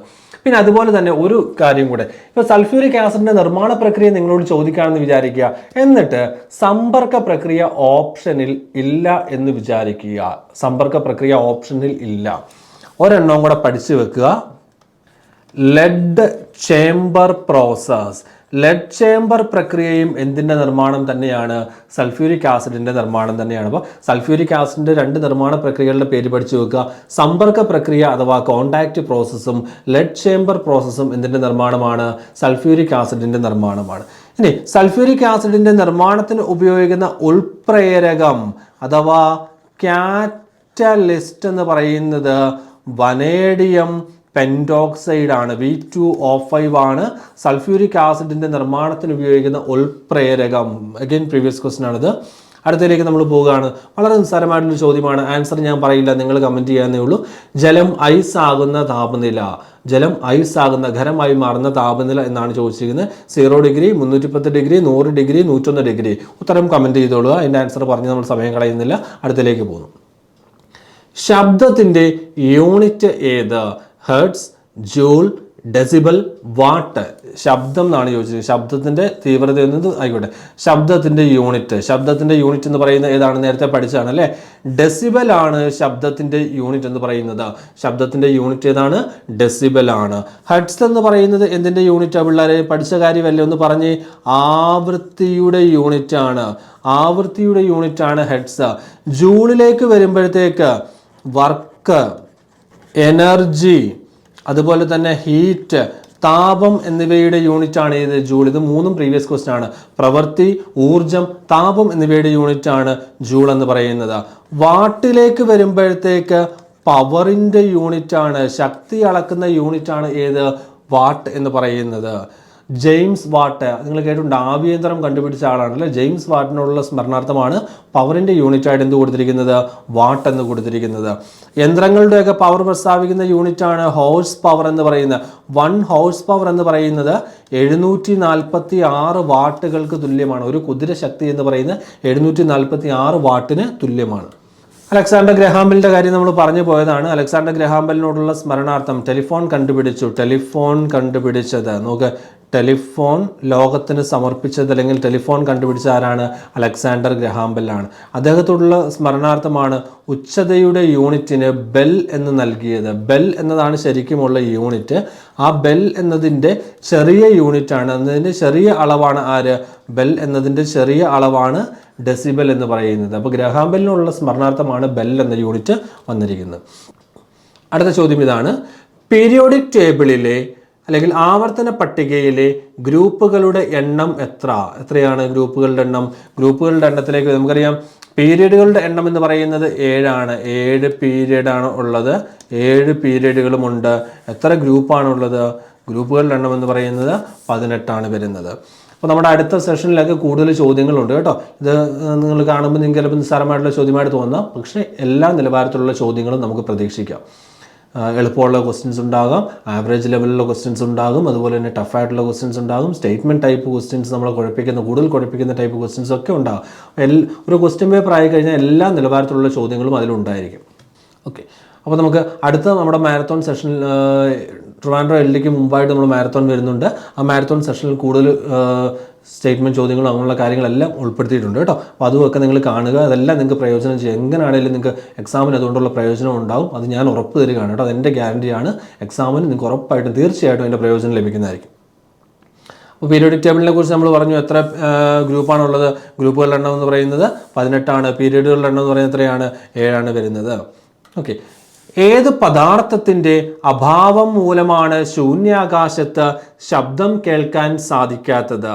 ശൂന്യാകാശത്ത് ശബ്ദം കേൾക്കാൻ സാധിക്കാത്തത് എന്തിൻ്റെ അഭാവം മൂലമാണ്? അന്തരീക്ഷത്തിൻ്റെ അഭാവം അല്ലെങ്കിൽ അന്തരീക്ഷ വായുവിൻ്റെ അഭാവം മൂലമാണ് ശൂന്യാകാശത്ത് ശബ്ദം കേൾക്കാൻ സാധിക്കാത്തത്. ശബ്ദത്തിന് സഞ്ചരിക്കുവാൻ ഒരു മാധ്യമം ആവശ്യമാണ്. ഒരു മാധ്യമം ഉണ്ടെങ്കിൽ മാത്രമേ ശബ്ദം സഞ്ചരിക്കൂ. എന്നാൽ പ്രകാശത്തിന് സഞ്ചരിക്കുവാൻ മാധ്യമം ആവശ്യമില്ല. പ്രകാശം ശൂന്യതയിലൂടെയും സഞ്ചരിക്കും. അപ്പോൾ ഇവിടെ നമുക്ക് പറയാം ആൻസർ ഓപ്ഷൻ C ആണ്. വായുവിൻ്റെ അഭാവമാണ്. ശബ്ദത്തിന് സഞ്ചരിക്കുവാൻ മാധ്യമം ആവശ്യമാണ്. SCERTക്ക് അത് ബോക്സിൽ കൊടുത്തിട്ടുണ്ട്. അടുത്ത ക്വസ്റ്റ്യനിലേക്ക് കടക്കുകയാണ്. വജ്രത്തിൻ്റെ തിളക്കത്തിന് കാരണം എന്താ? അപവർത്തനം, പ്രകീർണനം, ആന്തരിക പ്രതിഫലനം. പൂർണ്ണ ആന്തരിക പ്രതിഫലനം എന്ന് പറഞ്ഞാലും തെറ്റില്ല. ആന്തരിക പ്രതിഫലനം. പിന്നെ ഓപ്ഷൻ D എന്താണ്? വിസരണമാണ്. വജ്രത്തിൻ്റെ തിളക്കത്തിന് കാരണം എന്ന് പറയുന്നത് എന്താണ്? ആന്തരിക പ്രതിഫലനമാണ് വജ്രത്തിൻ്റെ തിളക്കത്തിന് കാരണം. ഓപ്ഷൻ C ആണ് ഉത്തരം എന്ന് പറയുന്നത്. മറ്റ് ഓപ്ഷൻസ് ആണ് ഈ കൊടുത്തിരിക്കുന്ന ഇമേജ് കേട്ടോ. അപവർത്തനം. പ്രകാശം ഒരു മാധ്യമത്തിൽ നിന്നും മറ്റൊരു മാധ്യമത്തിലേക്ക് സഞ്ചരിക്കുമ്പോൾ പ്രകാശത്തിൻ്റെ സഞ്ചാരപാതയ്ക്കുണ്ടാകുന്ന വ്യതിയാനത്തിന് പറയുന്ന പേരാണ് അപവർത്തനം. ഒരു ഗ്ലാസ്സിലിട്ട പേന, പെൻസിൽ അല്ലെങ്കിൽ ഒരു സ്ട്രോ ഒടിഞ്ഞതായിട്ട് അല്ലെങ്കിൽ വളഞ്ഞതായിട്ടൊക്കെ അനുഭവപ്പെടുന്നതിന് കാരണം എന്താണ്? അപവർത്തനമാണ്. കരയിൽ നിന്ന് വീക്ഷിക്കുമ്പോൾ ജലാശയങ്ങൾക്ക് ആഴം കുറവായിട്ട് അനുഭവപ്പെടാറുണ്ട്. അല്ലെങ്കിൽ അതിനുള്ള യഥാർത്ഥ ആഴത്തേക്കാൾ കുറവായി നമുക്ക് കരയിൽ നിന്ന് നോക്കുമ്പോൾ തോന്നാറുണ്ട്. അതിന് കാരണമാകുന്ന പ്രതിഭാസം എന്താണ്? അപവർത്തനമാണ്. അടുത്ത ഓപ്ഷൻ പറയുന്നതാണ് പ്രകീർണനമാണ്. ഒരു സമന്വിത പ്രകാശം അല്ലെങ്കിൽ ധവള പ്രകാശം അതിൻ്റെ ഘടകവർണ്ണങ്ങളായി വേർപിരിയുന്ന പ്രതിഭാസത്തിന് പറയുന്ന പേരാണ് എന്ത്? പ്രകീർണനം. അഥവാ ഡിസ്പേർഷൻ. ഇനി അടുത്തത് വിസിരണമാണ്. വിസിരണം അഥവാ സ്കാറ്ററിംഗ് ആണ്. പ്രകാശം അന്തരീക്ഷത്തിലെ പൊടിപടലങ്ങളിലും ജലകണികകളിലും തട്ടി ചിന്നിച്ചിതറുന്ന പ്രതിഭാസത്തിന് പറയുന്ന പേരാണ് എന്ത്? വിസരണം എന്ന് പറയുന്നത്. ഈ വിസരണം എന്ന് പറയുന്നത് ശരിക്കും പറഞ്ഞാൽ ഒരു പ്രതിപതനം അല്ലെങ്കിൽ ഒരു പ്രതിഫലനം അല്ലെങ്കിൽ ഒരു റിഫ്ലക്ഷൻ തന്നെയാണ്. ഭാഗികമായിട്ടുള്ള ഒരു പ്രതിഫലനമാണ് എന്ത്? നമ്മുടെ സ്കാറ്ററിങ് അഥവാ വിസരണം എന്ന് പറയുന്നത്. ഒരു പാർഷ്യൽ ആൻഡ് ഇറഗുലർ റിഫ്ലക്ഷൻ പറയുന്ന പേരാണ് എന്ത്? സ്കാറ്ററിങ് എന്ന് പറയുന്നത്. ഓർത്തിരിക്കുക, ആകാശത്തിൻ്റെ നീല നിറത്തിന് കാരണം വിസരണമാണ്. ഉദയാസ്തമയങ്ങളിൽ ചക്രവാളം ചുവപ്പ് നിറത്തിൽ കാണപ്പെടുന്നതിന് കാരണം വിസരണമാണ്. അതുപോലെ കടലിൻ്റെ നീല നിറത്തിന് കാരണം വിസരണം തന്നെയാണ്. ആ വിസരണത്തിന് നമ്മൾ പറയുന്ന പേരാണ് രാമൻ ഇഫക്റ്റ് എന്ന് പറയും. രാമൻ പ്രഭാവം അഥവാ രാമൻ എഫക്റ്റ്. കടലിൻ്റെ നീലനിറം വിശദീകരിച്ചത് CV രാമനാണെന്ന് പറഞ്ഞു. എന്നാൽ ആകാശത്തിൻ്റെ നീലനിറം വിശദീകരിച്ചത് റെയ്ലിയാണ്. ലോർഡ് റെയ്ലിയാണ് ആകാശത്തിൻ്റെ നീലനിറം ആദ്യമായി വിശദീകരിച്ചത്. അടുത്ത ക്വസ്റ്റ്യനിലേക്ക് ഞാൻ കടക്കുകയാണ്. സോപ്പ് നിർമ്മാണത്തിൽ സോപ്പിനെ ഗ്ലിസറിനിൽ നിന്നും വേർതിരിക്കാൻ ഉപയോഗിക്കുന്ന രാസപദാർത്ഥം ഏതെന്നാണ് ചോദിച്ചിരിക്കുന്നത്. Sodium hydroxide, sodium chloride, potassium hydroxide, potassium chloride. എന്താണ് സോപ്പ് നിർമ്മാണത്തിന് പറയുന്ന പേരുണ്ട്. അല്ലെങ്കിൽ സോപ്പിന്റെ നിർമ്മാണ പ്രക്രിയ അറിയപ്പെടുന്ന പേരാണ് സാപ്പോണിഫിക്കേഷൻ. സോപ്പിന്റെ നിർമ്മാണ പ്രക്രിയയ്ക്ക് പറയുന്ന പേരാണ് എന്ത്? സാപ്പോണിഫിക്കേഷൻ. ഈ സാപ്പോണിഫിക്കേഷൻ പ്രക്രിയയിലെ ഉൽപ്പന്നം സോപ്പും ഉപ ഉൽപ്പന്നം ബൈ പ്രൊഡക്റ്റ് എന്താണ്? ഗ്ലിസറിനുമാണ്. അപ്പോൾ സോപ്പിനെയും ഗ്ലിസറിനെയും വേർതിരിക്കാൻ വേണ്ടി ഉപയോഗിക്കുന്നത് സോഡിയം ക്ലോറൈഡ് ആണ്. സോപ്പ് നിർമ്മാണത്തിൽ സോപ്പിനെയും ഗ്ലിസറിനെയും വേർതിരിക്കാൻ ഉപയോഗിക്കുന്നത് സോഡിയം ക്ലോറൈഡ് ആണ്. അങ്ങനെ സാപ്പോണിഫിക്കേഷൻ പ്രക്രിയയിൽ സോപ്പിനെയും ഗ്ലിസറിനെയും സോഡിയം ക്ലോറൈഡ് ചേർത്ത് സോപ്പിനെയും ഗ്ലിസറിനെയും വേർതിരിക്കുന്ന ആ പ്രക്രിയയ്ക്ക് പറയുന്നൊരു പേരുണ്ട് സോൾട്ടിംഗ് ഔട്ട് എന്ന് പറയും. എന്താണ് സോൾട്ടിംഗ് ഔട്ട്? അടുത്ത ക്വസ്റ്റ്യൻ എന്താണ്? അന്തരീക്ഷ വായുവിൽ ഏറ്റവും കൂടുതൽ കാണപ്പെടുന്ന രണ്ടാമത്തെ വാതകം ഏതെന്നാണ് ചോദിച്ചിരിക്കുന്നത്. അപ്പോൾ നമുക്ക് അതിലേക്കൊന്ന് വരാം. SCRTയിൽ ഒരു പൈ ചാർട്ടും ടേബിളുമായിട്ട് വ്യക്തമായിട്ട് കൊടുത്തിട്ടുണ്ട്. അന്തരീക്ഷ വായുവിൽ ഏറ്റവും കൂടുതൽ കാണപ്പെടുന്ന വാതകം എന്ന് പറയുന്നത് ഏതാണ്? നൈട്രജൻ ആണ്. ഏറ്റവും കൂടുതൽ കാണപ്പെടുന്നത് നൈട്രജൻ ആണ്. അന്തരീക്ഷ വായുവിൽ അടങ്ങിയിരിക്കുന്ന നൈട്രജന്റെ അളവ് ചോദിച്ചിട്ടുണ്ട്. പ്രീവിയസ് ക്വസ്റ്റ്യൻ ആണ്. 78% നൈട്രജൻ ആണ് അടങ്ങിയിരിക്കുന്നത്. അന്തരീക്ഷ വായുവിൽ ഏറ്റവും കൂടുതൽ കാണപ്പെടുന്ന രണ്ടാമത്തെ വാതകം എന്ന് പറയുന്നത് ഹൈഡ്രജൻ ആണ്. അവിടെ ചോദിച്ചിട്ടുണ്ട്. അതുപോലെ തന്നെ അന്തരീക്ഷ വായുവിൽ ഏറ്റവും കൂടുതൽ അടങ്ങിയിരിക്കുന്ന രണ്ടാമത്തെ വാതകം എന്ന് പറയുന്ന ഓക്സിജൻ ആണ്. ഞാൻ ഹൈഡ്രജൻ എന്നാണ് പറഞ്ഞത്, തെറ്റാണ്. അന്തരീക്ഷ വായുവിൽ ഏറ്റവും കൂടുതൽ അടങ്ങിയിരിക്കുന്ന രണ്ടാമത്തെ വാതകം എന്ന് പറയുന്ന ഓക്സിജൻ ആണ്. അന്തരീക്ഷ വായുവിലെ ഓക്സിജന്റെ അളവ് ചോദിച്ചിട്ടുണ്ട് 21%. അങ്ങനെ തന്നെ 4 ചോദ്യങ്ങൾ. ഏറ്റവും കൂടുതൽ നൈട്രജന്റെ അളവ് 78%. ഏറ്റവും കൂടുതൽ രണ്ടാമത്തേത് ഓക്സിജന്റെ അളവ് 21%. 4 ചോദ്യങ്ങൾ അവിടെ നിന്ന് വന്നു. പിന്നെ അന്തരീക്ഷ വായുവിൽ ഏറ്റവും കൂടുതൽ അടങ്ങിയിരിക്കുന്ന അലസവാതകം എന്ന് പറയുന്നത് ആരാണ്? ആർഗൺ ആണ്. 0.9% ആണ് ആർഗൺ അടങ്ങിയിരിക്കുന്നത്. അന്തരീക്ഷ വായുവിൽ ഏറ്റവും കൂടുതൽ അടങ്ങിയിരിക്കുന്ന അലസവാതകം എന്ന് പറയുന്ന ആരാണ്? Argon. Okay. Carbon dioxide 0.037% അന്തരീക്ഷ വായുവിൽ അടങ്ങിയിട്ടുള്ളൂ. ഓക്കെ, നമുക്ക് ഇതിലേക്ക് തിരിച്ചു വരാം. നമ്മുടെ ചോദ്യം എങ്ങനെയായിരുന്നു? അന്തരീക്ഷ വായുവിൽ ഏറ്റവും കൂടുതൽ കാണപ്പെടുന്ന രണ്ടാമത്തെ മൂലകമാണ് ചോദിച്ചിരിക്കുന്നത്. രണ്ടാമത്തെ അന്തരീക്ഷ വായു ആയതുകൊണ്ട് തന്നെ വാതകം എന്ന് ചോദിച്ചാലും തെറ്റൊന്നുമില്ല. ഏതാണ് വരുന്നത്? നൈട്രജൻ ആണ്. 78%. സെക്കൻഡ് പൊസിഷൻ വരുന്നത് ഓക്സിജൻ ആണ്. 21% വരുന്നത്. 21%. അപ്പോൾ കാര്യം ക്ലിയർ ആണെന്ന് വിചാരിക്കുകയാണ്. ഓക്കെ, അപ്പോൾ ഞാൻ ഈ ഒരു സെഷൻ ഇവിടെ അവസാനിപ്പിക്കുകയാണ്. ഇതോടെ നിങ്ങൾക്ക് പ്രയോജനം ഉണ്ടായി എന്ന് വിചാരിക്കുന്നു. അപ്പോൾ മറക്കണ്ട, മോക്ക് ടെസ്റ്റുകൾ എഴുതുക. ഫ്രീ മോക്ക് ടെസ്റ്റുകൾ നമ്മുടെ ആപ്പിൽ അവൈലബിൾ ആണ്. ആപ്പ് ഡൗൺലോഡ് ചെയ്ത് ഫ്രീ മോക്ക് ടെസ്റ്റ് സീരീസുകൾ നിങ്ങൾ അറ്റൻഡ് ചെയ്ത് നോക്കുക. നിങ്ങളുടെ സ്കോറും കാര്യങ്ങളും എല്ലാം നിങ്ങൾക്ക് ഇവിടെ അറിയാൻ സാധിക്കും. മറ്റുള്ളവരുടെ സ്കോറുമായിട്ട് കമ്പയർ ചെയ്ത് നിങ്ങൾക്ക് അറിയാൻ സാധിക്കുന്നതാണ്. അപ്പോൾ തൽക്കാലത്തേക്ക് ഞാൻ അവസാനിപ്പിക്കുന്നു. അപ്പോൾ നമുക്ക് അടുത്ത മാരത്തോൺ സെഷനിലേക്ക് നമുക്ക് വീണ്ടും കാണാം. താങ്ക്